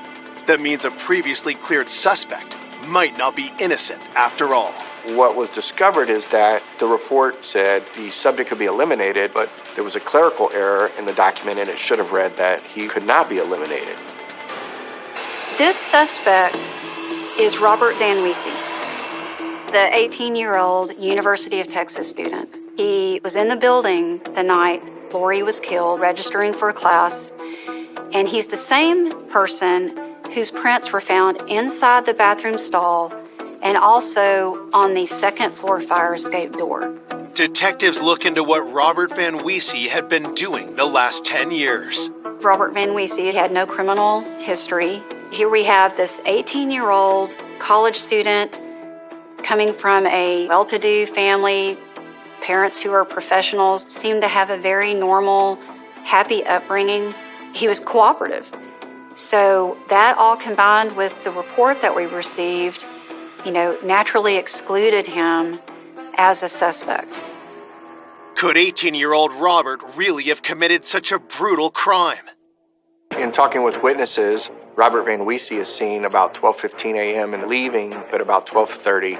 They see Lori in the building by herself. Detectives re-examine the fingerprints he left at the crime scene and notice something troubling. What they discover is that his story of exiting the building through that second floor fire escape door would naturally support fingerprints being left on the inside of that door, as if you're pushing it open to leave. But some prints of his are found on the door handle on the exterior of the door, as if you're opening it to enter the building. What this told us is that he had obviously left the building, but he'd also come back in. He would have been able to re-enter it through that same door if he had propped it open with something. The discoveries mean investigators need to talk to Robert, but there's a problem. We try to locate Robert Van Weese, but we're not able to. We reach out to family members who are not cooperative. They provide an attorney's contact. We talk to the attorney who states that Robert Van Weese is probably somewhere in South America.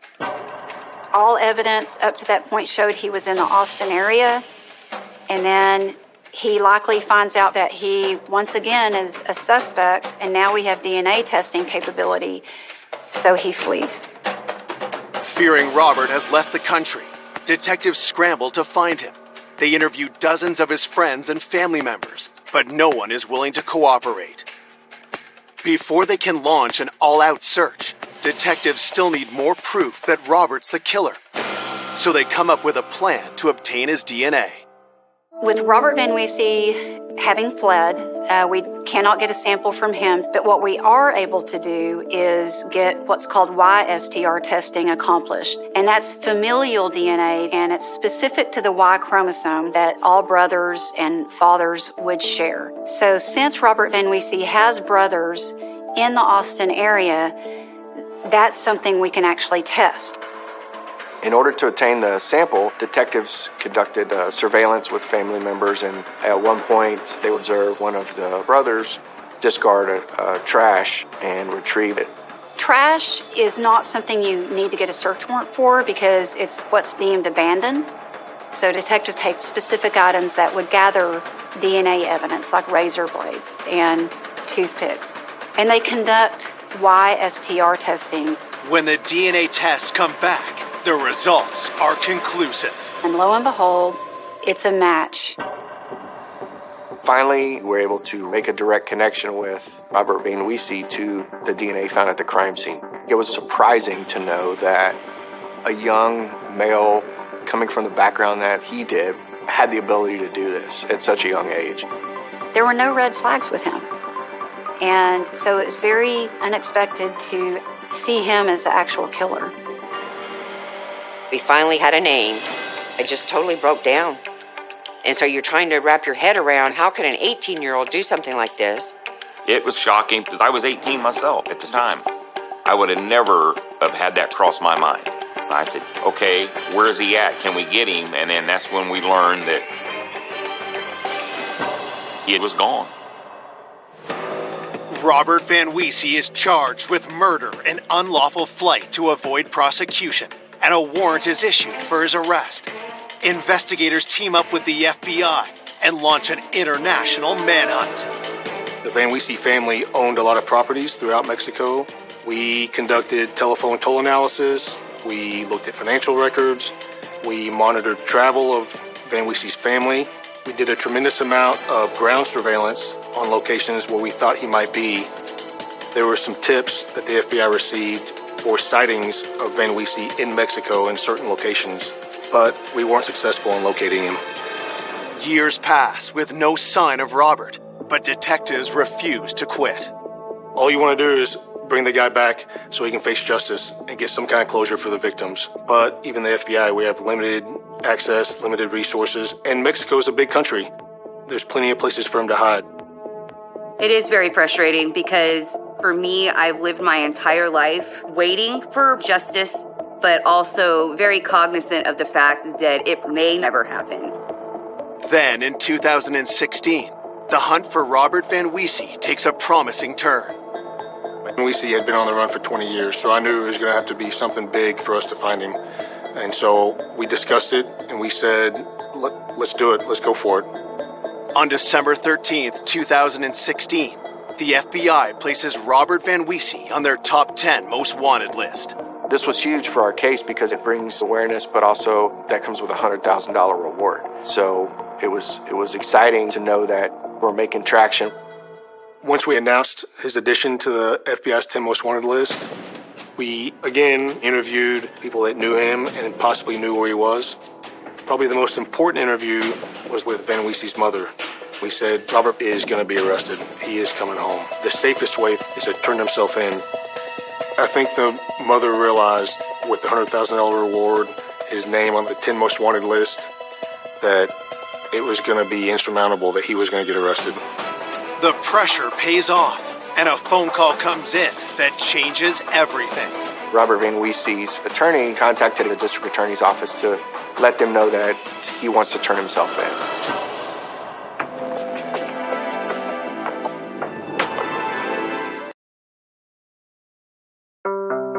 33 years after the murder of Lori Stout, her elusive killer, Robert Van Weese, is ready to return to the U.S. to face justice. Robert Van Weese's lawyer contacted the district attorney's office and started to inquire about possible surrender with a plea bargain agreement. Typically speaking, when someone is a fugitive, we do not negotiate. But circumstances in this situation are quite unique. Mexico will not agree to extradite to Texas if the death penalty is on the table. So we will not get him in our hands if he's arrested in Mexico unless we agree to not have death penalty on the table. Wanting a swift resolution, the district attorney negotiates a deal. Van Weese would agree to turn himself in, and they agreed to 30 years in prison. On January 26, 2017, police head to the Mexican border to meet Robert. The plan was for him to surrender, but we were holding our breath. We weren't sure it was going to happen. We're anxious that this is finally going to take place, but until we have Robert Van Weese in physical custody, we can't let our guard down. The arrangement was that he would meet us at the halfway point on the pedestrian bridge. There's a line in the middle. On one side says Mexico, on the other side says United States. He was to meet us there at 1 o'clock. He didn't show up. As the minutes tick by, investigators start to worry they've been duped. We had assurances from the attorney that he would show up, but at any point during that time, he could have turned around and changed his mind, and there was nothing we could have done. At 1:36 p.m., a lone figure approaches the border. He walked up very slowly, stopped at the line. He introduced himself as Robert Van Weese, and I said to him, "You ready to turn yourself in?" He took a deep breath. He closed his eyes. He said, "Yes." I said, "Step on across." And he took one step over and he was arrested.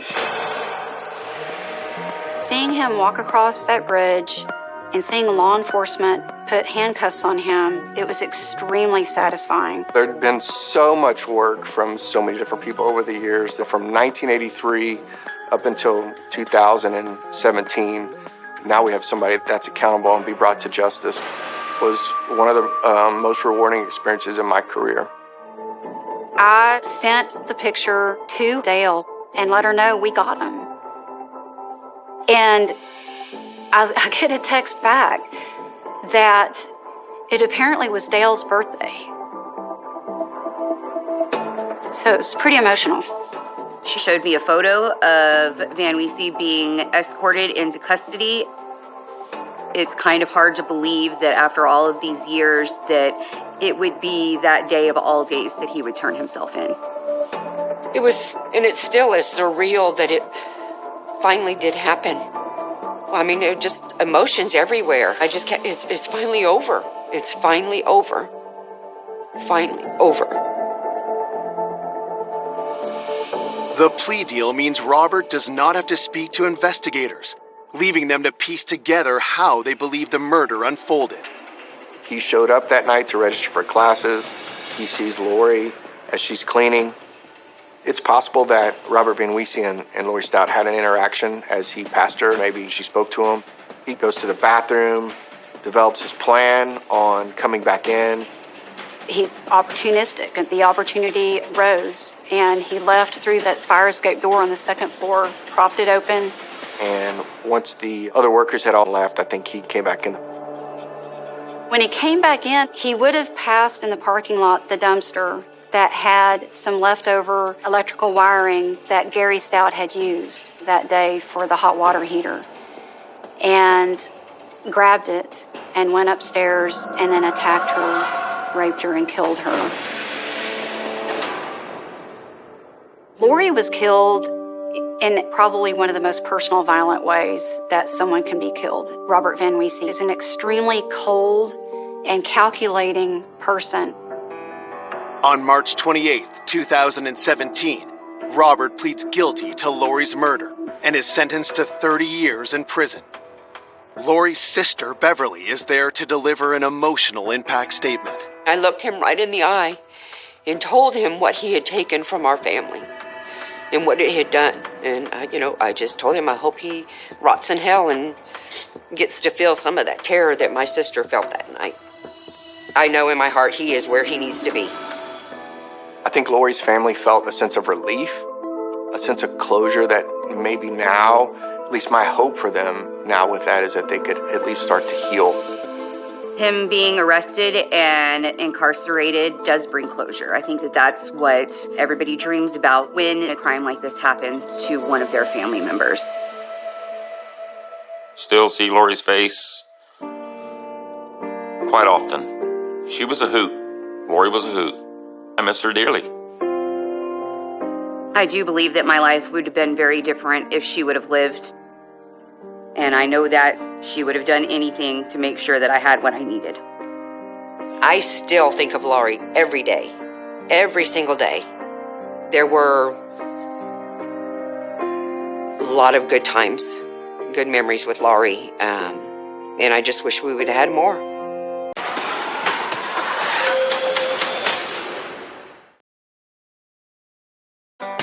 A brilliant, free-spirited college student. Barbara was very creative. She was always very theatrical. I always thought she was a genius because everything came so easy to her. Is found brutally murdered in a mountain canyon. We could see 5 or 6 gunshot wounds. There was some speculations that she had been sexually assaulted. A clue left by the victim leads to surprising suspects. He finds this note addressed to all the Mormon roommates that she was leaving to go be with her people. Just how bad was this relationship with her roommates, and what could it cause anyone to do? And a series of bizarre twists. He's telling us that bullet holes were in a triangular pattern, and that's a sign of a possible Satan killing. Somebody took her up there into the woods. This was potentially a sacrifice. Until the evidence reveals a killer no one saw coming. There was DNA from the soil that was underneath her body. It was like finding a needle in a haystack, a big haystack. It just didn't seem like somebody who would kill somebody. It was just the biggest shock you could fathom.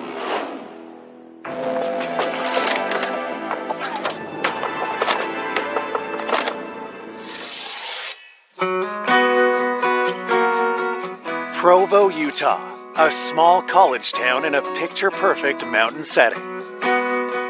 Provo sits in a county south of Salt Lake. It's where the Brigham Young University campus is at.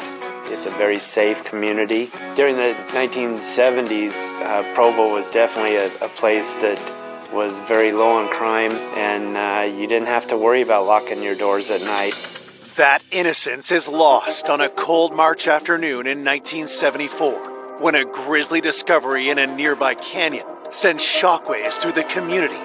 On March 11th, 1974, the Salt Lake County Sheriff's Office received a telephone call from a power company worker who started walking up from the power plant. And as he was cutting through some brush, he came across a white female with gunshot wounds to her back.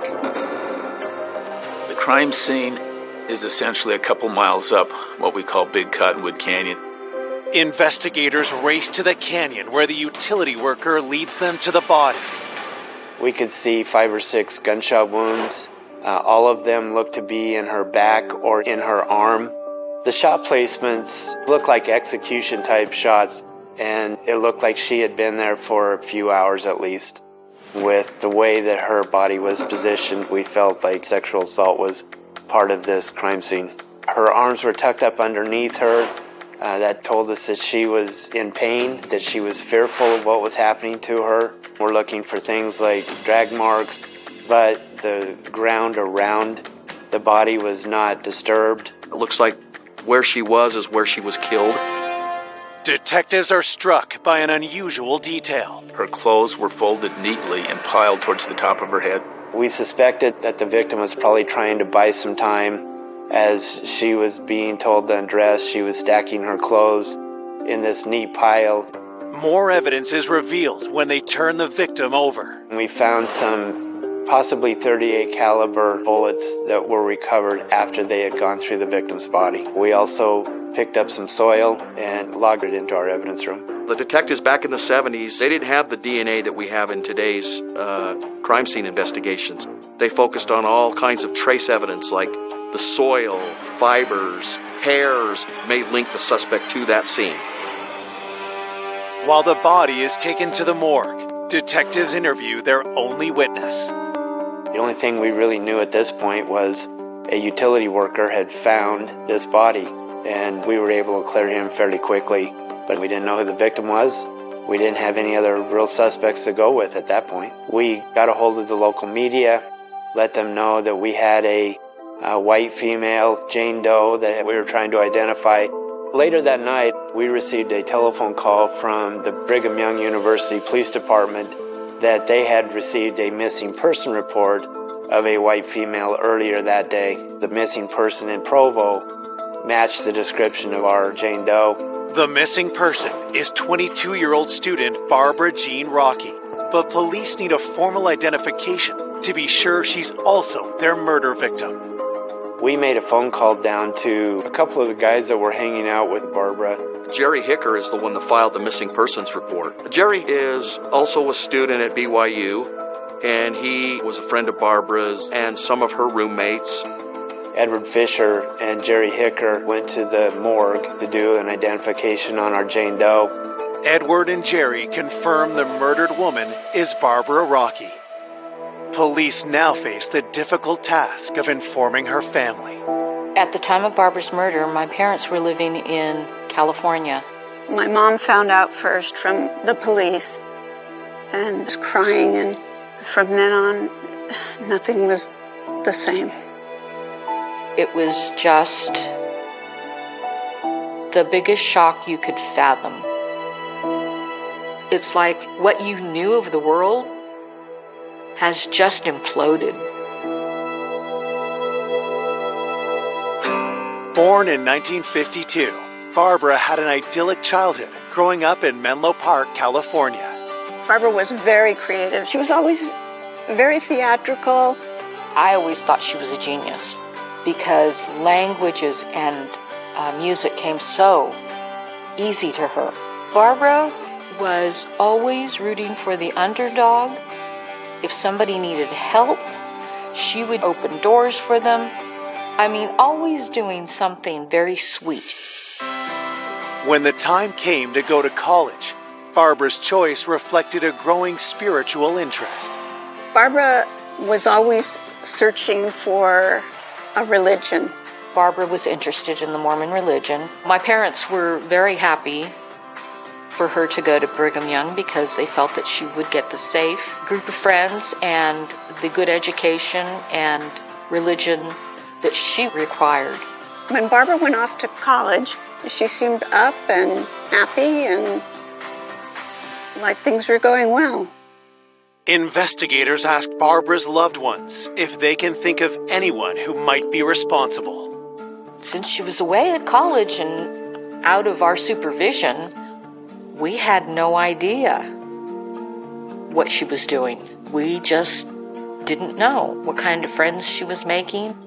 In speaking with the family, they just had no idea on who could have done this to her. With the family unable to provide leads, detectives hope her college friends might be able to point them in the right direction. Ed Fisher was dating one of Barbara's roommates. When asked if he had any idea who would have done this to Barbara, he just had no idea. He felt Jerry Hicker might have more information about Barbara than he would. Jerry Hicker is also a student at BYU, and Barbara seemed to spend lots of time with him. Jerry described that he was just devastated that this had happened to Barbara. He knew Barbara very well. Police asked Jerry what led him to file a missing persons report just hours before Barbara was found dead. He said that he had gone skiing the day before, used Barbara's car to take the skis back, and then he met up with Barbara on March 11th at about 10 o'clock in the morning and gave the car keys back with plans to meet up later on to go grocery shopping. After leaving Barbara, Jerry spoke with one of Barbara's roommates, and then he went to study at the library. Later that day, Jerry and Barbara had plans to grab some food, but she didn't show up. As Jerry left the BYU campus, he walked past Barbara's house and he didn't see Barbara's car, so he continued towards his home. And as he was passing the Park Plaza apartments and sees Barbara's car sitting in the parking lot, which was someplace that Barbara would have never parked her car. He said that was kind of odd, why it would have been parked where it's not normally parked. Inside the car, he finds this note that was left by Barbara. It's addressed to all the roommates that basically said that she had found her people, that she was leaving to go be with her people. I think that he looked at it as a suicide note, and so he took the note over to the roommates, and that raised enough suspicion to report her as a missing person.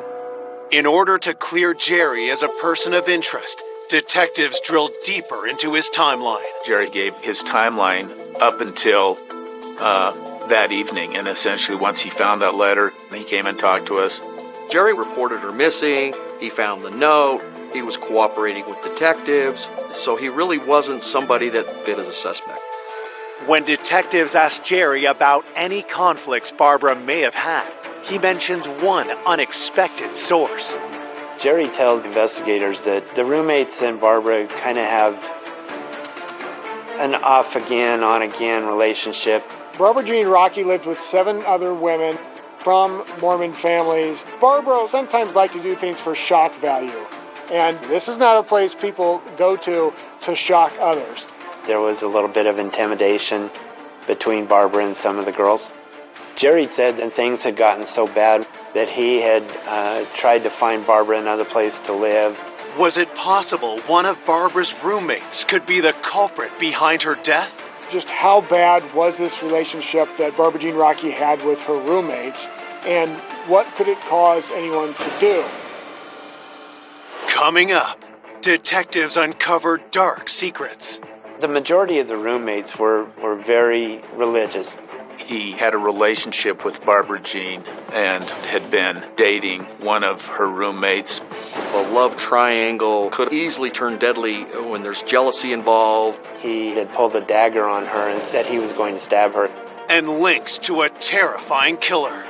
She described him as a great warlock and maybe even a devil worshiper. There's women all over the American West that are going missing and being discovered dead. This guy turns out to be probably the most famous, notorious serial killer of all time. Until the evidence reveals the horrific truth. He was not who we suspected, and so to learn that he was responsible for killing her was very surprising.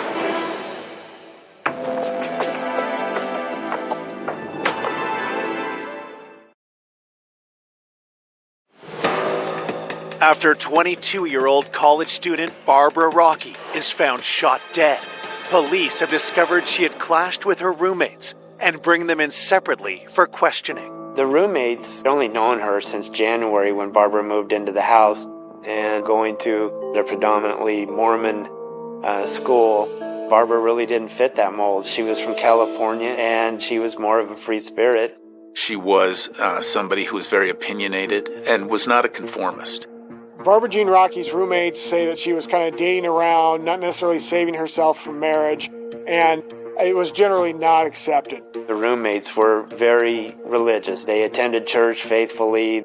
I think Barbara would probably experiment with different religions just to expand her knowledge, and at times would do things that would maybe scare them. Barbara Jean's roommate said she was kind of into witchcraft, so she was attracted to that lifestyle a little bit. They didn't want to be a part of Barbara's life, so they would keep her at arm's length. Had one of Barbara's roommates lashed out and done something unthinkable? Being more of the typical LDS BYU student, you just wouldn't think that somebody like that could kill somebody, but until you do the leather work on it, you can't clear them. Detectives work to verify the roommates' alibis. Once the investigators corroborated all the stories and looked at the timelines, they were able to clear the roommates as not being somebody that had killed Barbara. As detectives continue asking the roommates about Barbara, they learn some startling new information. Investigators found out through the interviews of the roommates that Barbara would carry a .357 revolver pistol. Some of the roommates described Barbara as being maybe a little bit paranoid, where she would think people were following her. In 1974, people weren't just walking around with guns the way they do today. So if a 21-year-old college kid was walking around with a .357 Magnum pistol, who was she afraid of? Detectives get more surprises when they search Barbara's vehicle. When the investigators looked in the rear of the vehicle and they found ammunition and targets, things that you wouldn't expect in a female BYU student's car. Did Barbara feel like she needed to have a gun? Did she practice with the gun? Was somebody after her? We weren't sure what all of that meant at that point. The car was fingerprinted, but there was just nothing of good forensic value that we could come up with at that time. With more questions than answers, detectives turn their attention back to the note Barbara's friend Jerry had found earlier in Barbara's car. They found a victim, shot multiple times, and then someone else finds this note in her car that says she's leaving to be with her people. And what's the purpose of this? The investigators were wondering if the note was even authored by Barbara, so they do some handwriting analysis on it and sent it out to have that done. While detectives await results, the autopsy report comes in. At that time, they came up with 6 bullet hole entrance wounds. The shot in the arm was probably the bullet that killed her because it went back into the chest and hit some vital organs. And the final wounds were when Barbara was turned over and on her stomach, and the entrance wounds were in her back. Being shot in the back is a good indicator that the person is known by the assailant. He doesn't want to see their face when he kills them. At the autopsy, the medical examiner took swabs of both her rectum and her vaginal area to try to preserve any evidence that might be there. The autopsy report indicated no definitive evidence that she had been sexually assaulted. With the autopsy offering no new leads, investigators turn their focus to any romantic relationships Barbara may have had. They were talking with the roommates more about other men that may be in Barbara's life, and they came up with a guy named Richard. They knew that Barbara was very much infatuated with him. She spoke about him all the time, even called him her boyfriend. As police focus on Richard, they make a disturbing discovery. They had asked if Richard had ever been violent towards Barbara, and Barbara had relayed one story that Richard had pulled a dagger on her and said he was going to stab her.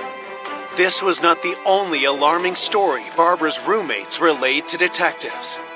About a month before Barbara was murdered, she reported that her gun was missing, and that raises all kinds of concerns. She reported it to campus police, and then, to my knowledge, she never got that gun back. A .357 revolver would have fit with the potential murder weapon that killed Barbara. She had expressed concern to her roommates that the person that had taken the gun may use that gun on her, and the roommates just kind of dismissed it. But now that Barbara was found shot to death, the roommates were concerned for themselves as well. Having that information, the investigators really wanted to find out who Richard was. At this point, all we have is Richard's first name. He's willing to maybe take a dagger and stab her. We strongly felt that he could have been responsible for her murder.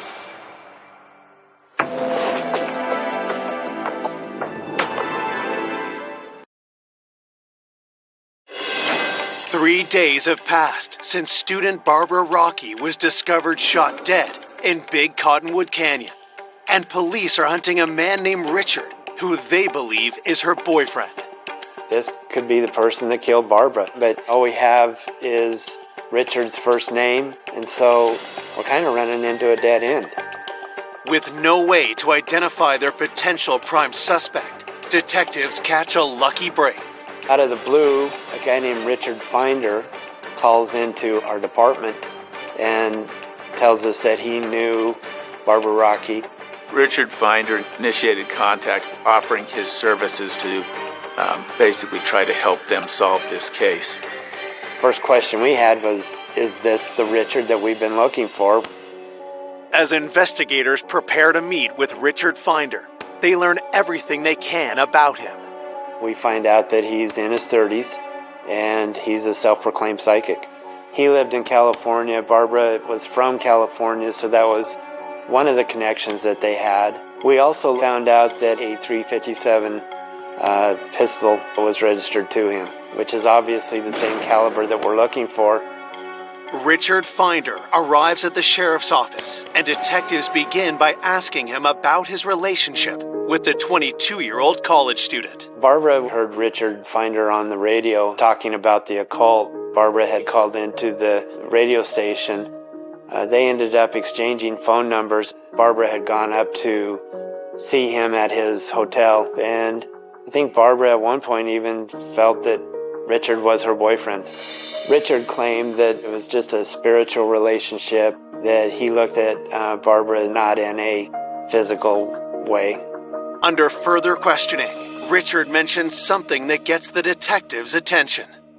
The place that he was staying at was very close to the mouth of the canyon where it was that Barbara Jean was found. Detectives cut to the chase and ask Richard where he was on March 11th, the day that Barbara was killed. He tells them that he was in Salt Lake at the time of the murder. He said that he had gotten up and had some breakfast, and then he went over and helped a friend do some construction work on a house all day long, and then he went back home and went to sleep on the couch. Detectives set to work checking out Richard's alibi. The guy that Richard Finder was staying with did confirm that Richard was with him in the evening, but he could not confirm the times that Richard told us about during the daytime. With holes in Richard's alibi, detectives dig deeper into his claims about his relationship with Barbara. Our investigators talked to Barbara's therapist, and she just really got the impression that Barbara was in love with Richard.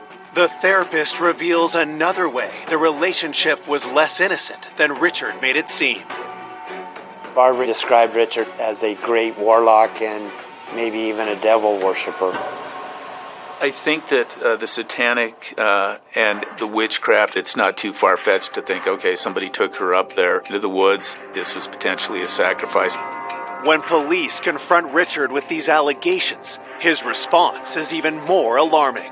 He's telling us that he's having these dreams and that she was shot in the back in a triangular pattern, and that's a sign of a possible Satan killing or devil worship.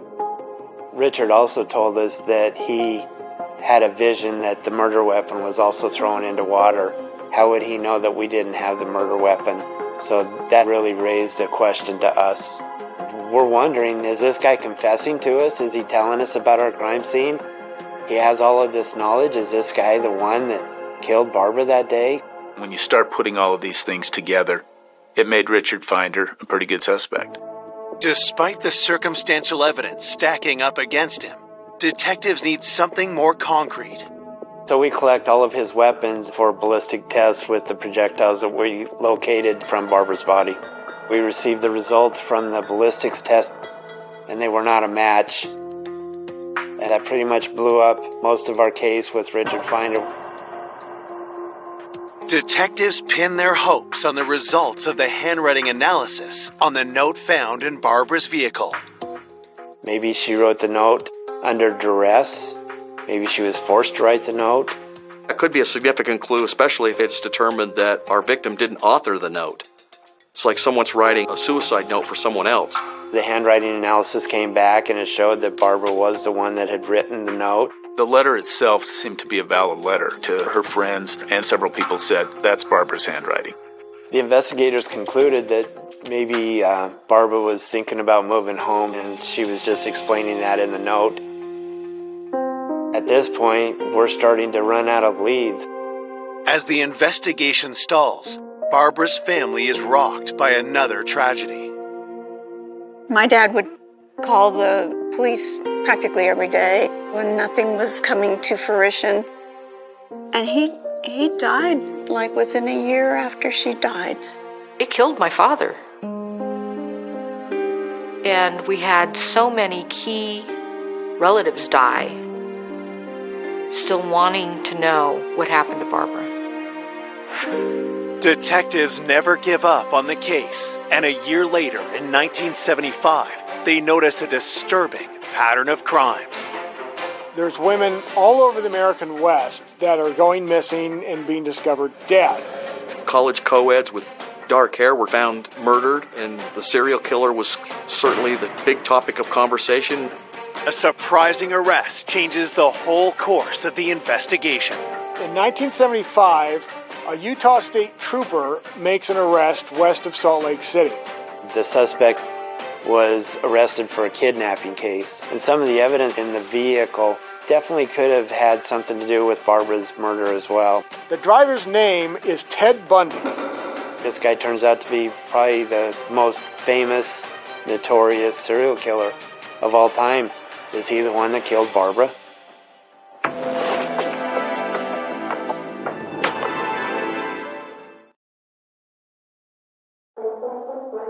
A year and a half after the murder of Barbara Rocky, the investigation is sparked back into life by the arrest of notorious serial killer Ted Bundy. More and more that police start investigating Ted Bundy, the more connections they find to missing and murdered women all over the country. In 1974, Ted Bundy was also in the Utah area, going to school at the University of Utah. Barbara Jean fit Ted Bundy's profile. She was a college student. She was a brunette, and she was the age that Ted Bundy seemed to target. Ted Bundy had a reputation of being a very charming man. You know, he was a good-looking guy and was kind of a smooth talker. Ted Bundy would act like he was hurt and ask for some assistance from a female, and that would have fit right with the personality of Barbara. She would have helped Ted Bundy if he had approached her. With Barbara fitting the profile of Bundy's victims, detectives connect with the FBI. The investigators were able to get a hold of a timeline that the FBI had prepared, find out what his whereabouts were on March 11, 1974. When the investigators looked at Ted Bundy's timeline, they found that he had an ironclad alibi for that day because he was in Washington committing another murder. With Bundy cleared, the Barbara Rocky investigation grinds to a halt. The investigators had done everything forensically that they could.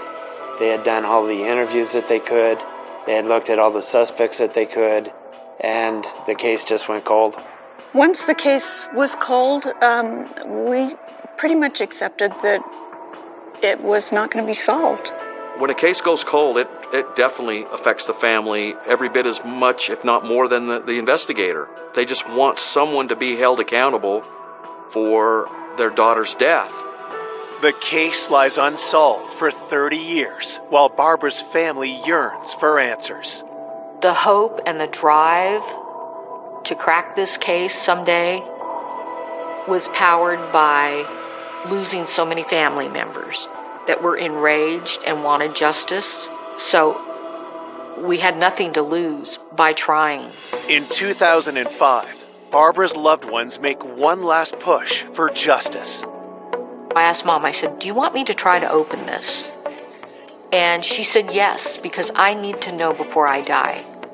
I was a fairly new homicide detective, and my phone rang, and it was one of the family members saying, hey, my sister was killed back in 1974. Our mom's getting up in years, and she'd really like to know who killed her daughter. The family would expect us to just do what needs to be done to solve their case. And you can't put a price tag on this level of justice. Digging into the 30-year-old case files, detectives' attention is drawn to one suspect in particular, the self-proclaimed psychic, Richard Finder. I was not convinced that law enforcement had closed the door all the way on Richard Finder. I wanted to look into Richard further because the timeline to me wasn't rock solid, and I wanted to try to look more into the forensic end of it. DNA and the ballistic stuff has come a long ways since 1974. As I'm looking through each piece of evidence, I'm trying to figure out if that would have any forensic benefit to having tested.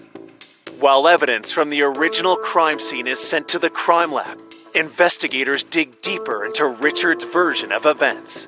As I started looking at Richard's alibi, I spoke with some of the same people that the investigators had spoke with previously. As we reinvestigated and re-interviewed these people, information that wasn't known back then was revealed. What I learned was that Richard had been dating and seeing a friend of Barbara's, Janelle. But then Barbara also found that Janelle was getting closer to Richard Finder than Barbara was, and there was some animosity from what I understand regarding that. I learned that sometime very close to the murder, Richard had left town with Janelle Bach, and Richard and Janelle became boyfriend and girlfriend, and that was kind of a blow to Barbara. That really kind of stuck out to me. Janelle came back to Salt Lake for 3 or 4 days around the time of the homicide with Richard Finder, and they were staying at a house just west of the mouth of the canyon where Barbara was found. Had Barbara confronted Richard about Janelle only for the encounter to turn fatal? Because of this relationship between Janelle and Barbara, and because Richard Finder supposedly had guns, and then because of his witchcraft and the possibility of human sacrifice, Richard Finder was up there on the list as a potential suspect. Investigators try to bring Richard in for another interview. Unfortunately, we found that Richard Finder had passed away. So really, the only avenue I had was to go talk with Janelle. Was Janelle the only living person who knew what really happened to Barbara? I didn't see any information in the case file where Janelle Bach had really given a good interview about Richard Finder, and so that was the place that I wanted to start. Barbara was upset that Janelle had essentially taken Richard Finder, so when they came back, there's this potential triangle and some jealousy.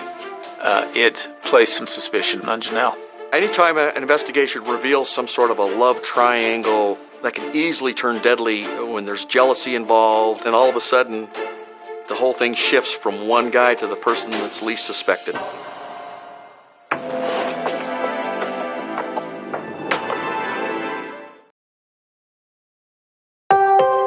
Three decades after Barbara Rocky was found murdered in a Utah canyon, cold case detectives want to speak to Barbara's former roommate, Janelle, who had been dating Richard Finder, the psychic Barbara had fallen in love with. Janelle was looked at because of this triangle and this dispute, and Richard Finder was aware that there was this jealousy. Detectives want to know if either Richard or Janelle had the opportunity to kill Barbara. They were back in Salt Lake for 3 or 4 days on a ski trip during the time of Barbara's demise, but they never went skiing. And they were staying at a place that was close to the crime scene where Barbara was found. Janelle was able to give me a timeline that she was with Richard that day, and the hours that she wasn't coincided with the times from the initial investigation. It was confirmed with others that she was very sick when she came up here. She didn't even leave the house, and she was being taken care of by Richard Finder during the time of the homicide and was not in that area. Janelle Bach was able to give me enough information to make me feel that he definitely was not the killer of Barbara, and she was not a suspect any longer. Undeterred, detectives scour through the files from 1974, looking for details the original investigators may have missed. As I was going through the case file, Jerry Hicker's name kept popping up. So Jerry's early role in the case was he was one of the last people to allegedly have seen Barbara Jean at about 10 o'clock in the morning.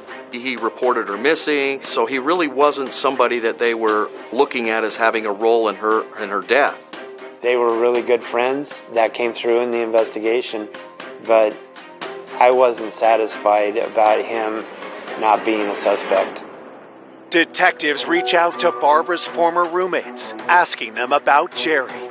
Some of the roommates told me that, Jerry just didn't have a lot of friends, and Barbara was accepting of everybody. And Jerry just kind of latched on to Barbara, and I think Jerry had more romantic feelings for Barbara than Barbara did for him. I think that the roommates kind of looked at Jerry as basically kind of a stray pet that people were taking care of. He just didn't seem like somebody who would kill somebody.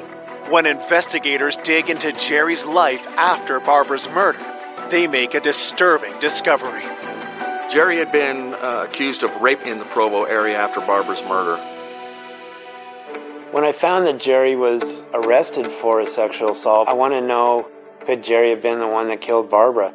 Barbara's roommate had been away from Jerry for a long time. In the interviews, I found out that Jerry really had an obsession with guns, and that he helped Barbara find the .357 that she bought. He took her out, showed her how to shoot the .357. Jerry would always tell Barbara about how to load her firearm, leaving one of the cylinders in the revolver empty, and then looking back and seeing that Barbara was shot 5 times. Is that relevant in this case? We actually looked at the ME's report, and we couldn't really determine if she had been shot 5 or 6 times. There was the opinion that it was 6, but it could have also been through the re-entries and fragments, could have been 5. As I'm going through these interviews and I'm listening to what the roommates are telling me, he was a rock-solid suspect at this point. Detectives race to track down Jerry Hicker. I went to Jerry Hicker's house in Washington, explained to him that I was looking at the Barbara Rocky case. Jerry immediately said, you'll have to talk with my attorney, and that he wasn't going to give me a statement. So at that point, I had nothing else to do but leave. With Jerry refusing to cooperate, investigators must find concrete evidence to link him to Barbara's murder. We wanted to see if with today's technology, that if there was a sexual assault, that there might be something suitable for DNA testing. I was pretty excited to find that a vaginal and rectal swab had been taken on Barbara, because by now we were utilizing DNA testing, and I thought that I was going to be able to match those up with DNA that we got from whatever suspects were in the case file. Investigators hope that the swab test results will point toward Jerry. They didn't know about DNA in 1974, and they packaged everything in plastic. Because it was packaged in plastic, it ruined any DNA that was in any of the biological material that was taken. I was devastated. I thought I was going to be able to solve that case really quickly, but that's not what happened. Fearing that the case will go cold again without solid evidence, investigators gamble on another way to obtain the evidence they're looking for. I took items that had not been tested yet from the original evidence to our crime lab to have them test it. The original crime scene evidence includes a soil sample from beneath Barbara's body. I was just more or less taking the dirt out to have a sample taken in case some seminal fluid had migrated down into the dirt. There was still the belief, based on the scene and everything, that there was a possibility of a sexual assault. When I got the results of the test, surprisingly, we got a match that there was DNA from the soil that was underneath Barbara's body. After 30 years, had DNA analysis finally identified Barbara's killer? And what came back as a result of that testing was shocking.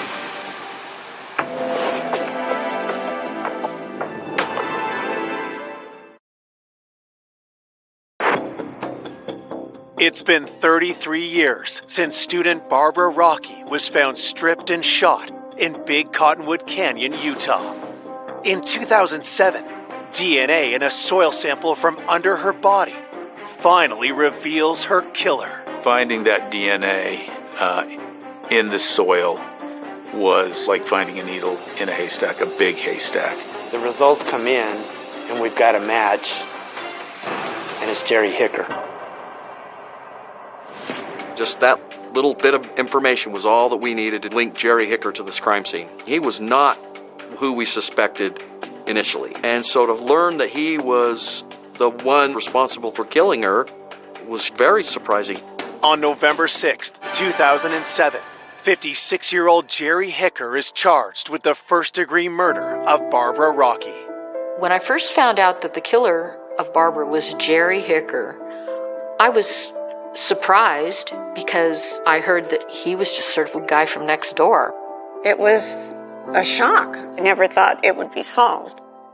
As prosecutors prepare for their day in court, they piece together a theory of how Jerry killed Barbara. So, our belief of what happened was Jerry Hicker knew that Barbara may be leaving, because that next morning, and he was aware of the letter before he brought the car back. I think what tipped him over the edge was he wanted Barbara sexually, and her rejection and her indication of leaving Jerry was more than he could take. Hicker winds up talking Rocky into going up Big Cottonwood Canyon with this scenic view one more time before she leaves. And when they get to this spot, Jerry's trying to put the moves on Barbara, and she doesn't want to have anything to do with Jerry that way. Hicker takes out a gun, and in rage, he tells her to strip down, and she was probably folding the clothes in order to buy herself a little more time. Barbara's pleading for her life. She's just trying to get anything into Jerry's mind to not do this. And then he shot her, apparently while she was standing up. And then she went down, and then he shot her 4 times in the lower back region. After the murder, Jerry tried to cover his tracks. Jerry has to drive back to campus. He gets rid of the gun, and he's trying to come up with alibis. He knows he can't park the car right there at Barbara's house, so he takes it over to the Parkway Plaza apartments, and that's where he decides he's going to use this letter, making her a missing person. This was a young woman who trusted somebody. They're supposed to be going to a nice spot, and instead she's shot and murdered. I felt so horrible knowing that she had gone through something like that. She was probably so scared. Nobody deserved to die like that. Nobody. I believe that Jerry was being a concerned, loving friend, and that may have put some thoughts in the investigator's mind that there's just no way Jerry could have done this. Beneath his facade just seemed to be rage and anger that he'd been rejected. I think Jerry Hicker was a sexual predator. They got away with a lot of crimes. We were so glad and so grateful that the detectives had worked so hard. It boggled my mind that they could solve it after 34 years. Despite an airtight case against Jerry, his declining health leaves prosecutors with a new dilemma. When I went to arrest Jerry, He had been diagnosed with cancer. He was just the shell of a man. We didn't feel that his lifespan was much of 5 years, if that. So we worked out a deal that he would plead to a substantially reduced charge of manslaughter, and that he would be sentenced to the prison for 5 years, figuring that that would be a life sentence. Going with the plea deal was my mom's decision. She wanted him to say in his own words that he did it. She wanted those answers. Jerry Hicker serves 3 years in Utah State Prison, and in 2014, 5 years after pleading guilty, he dies of cancer. I bet you he had been looking over his shoulders all these years. I felt that his ill health was Barbara's justice. This is somebody that wasted away not only his life, he ruined so many people's lives by his selfish act.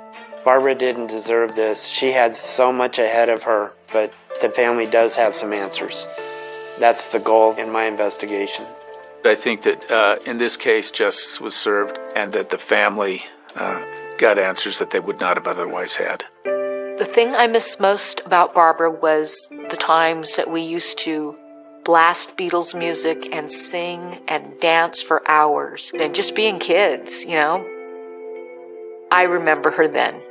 Barbara was such a giving person. I feel inspired by her ability to give of herself. And I try to emulate that.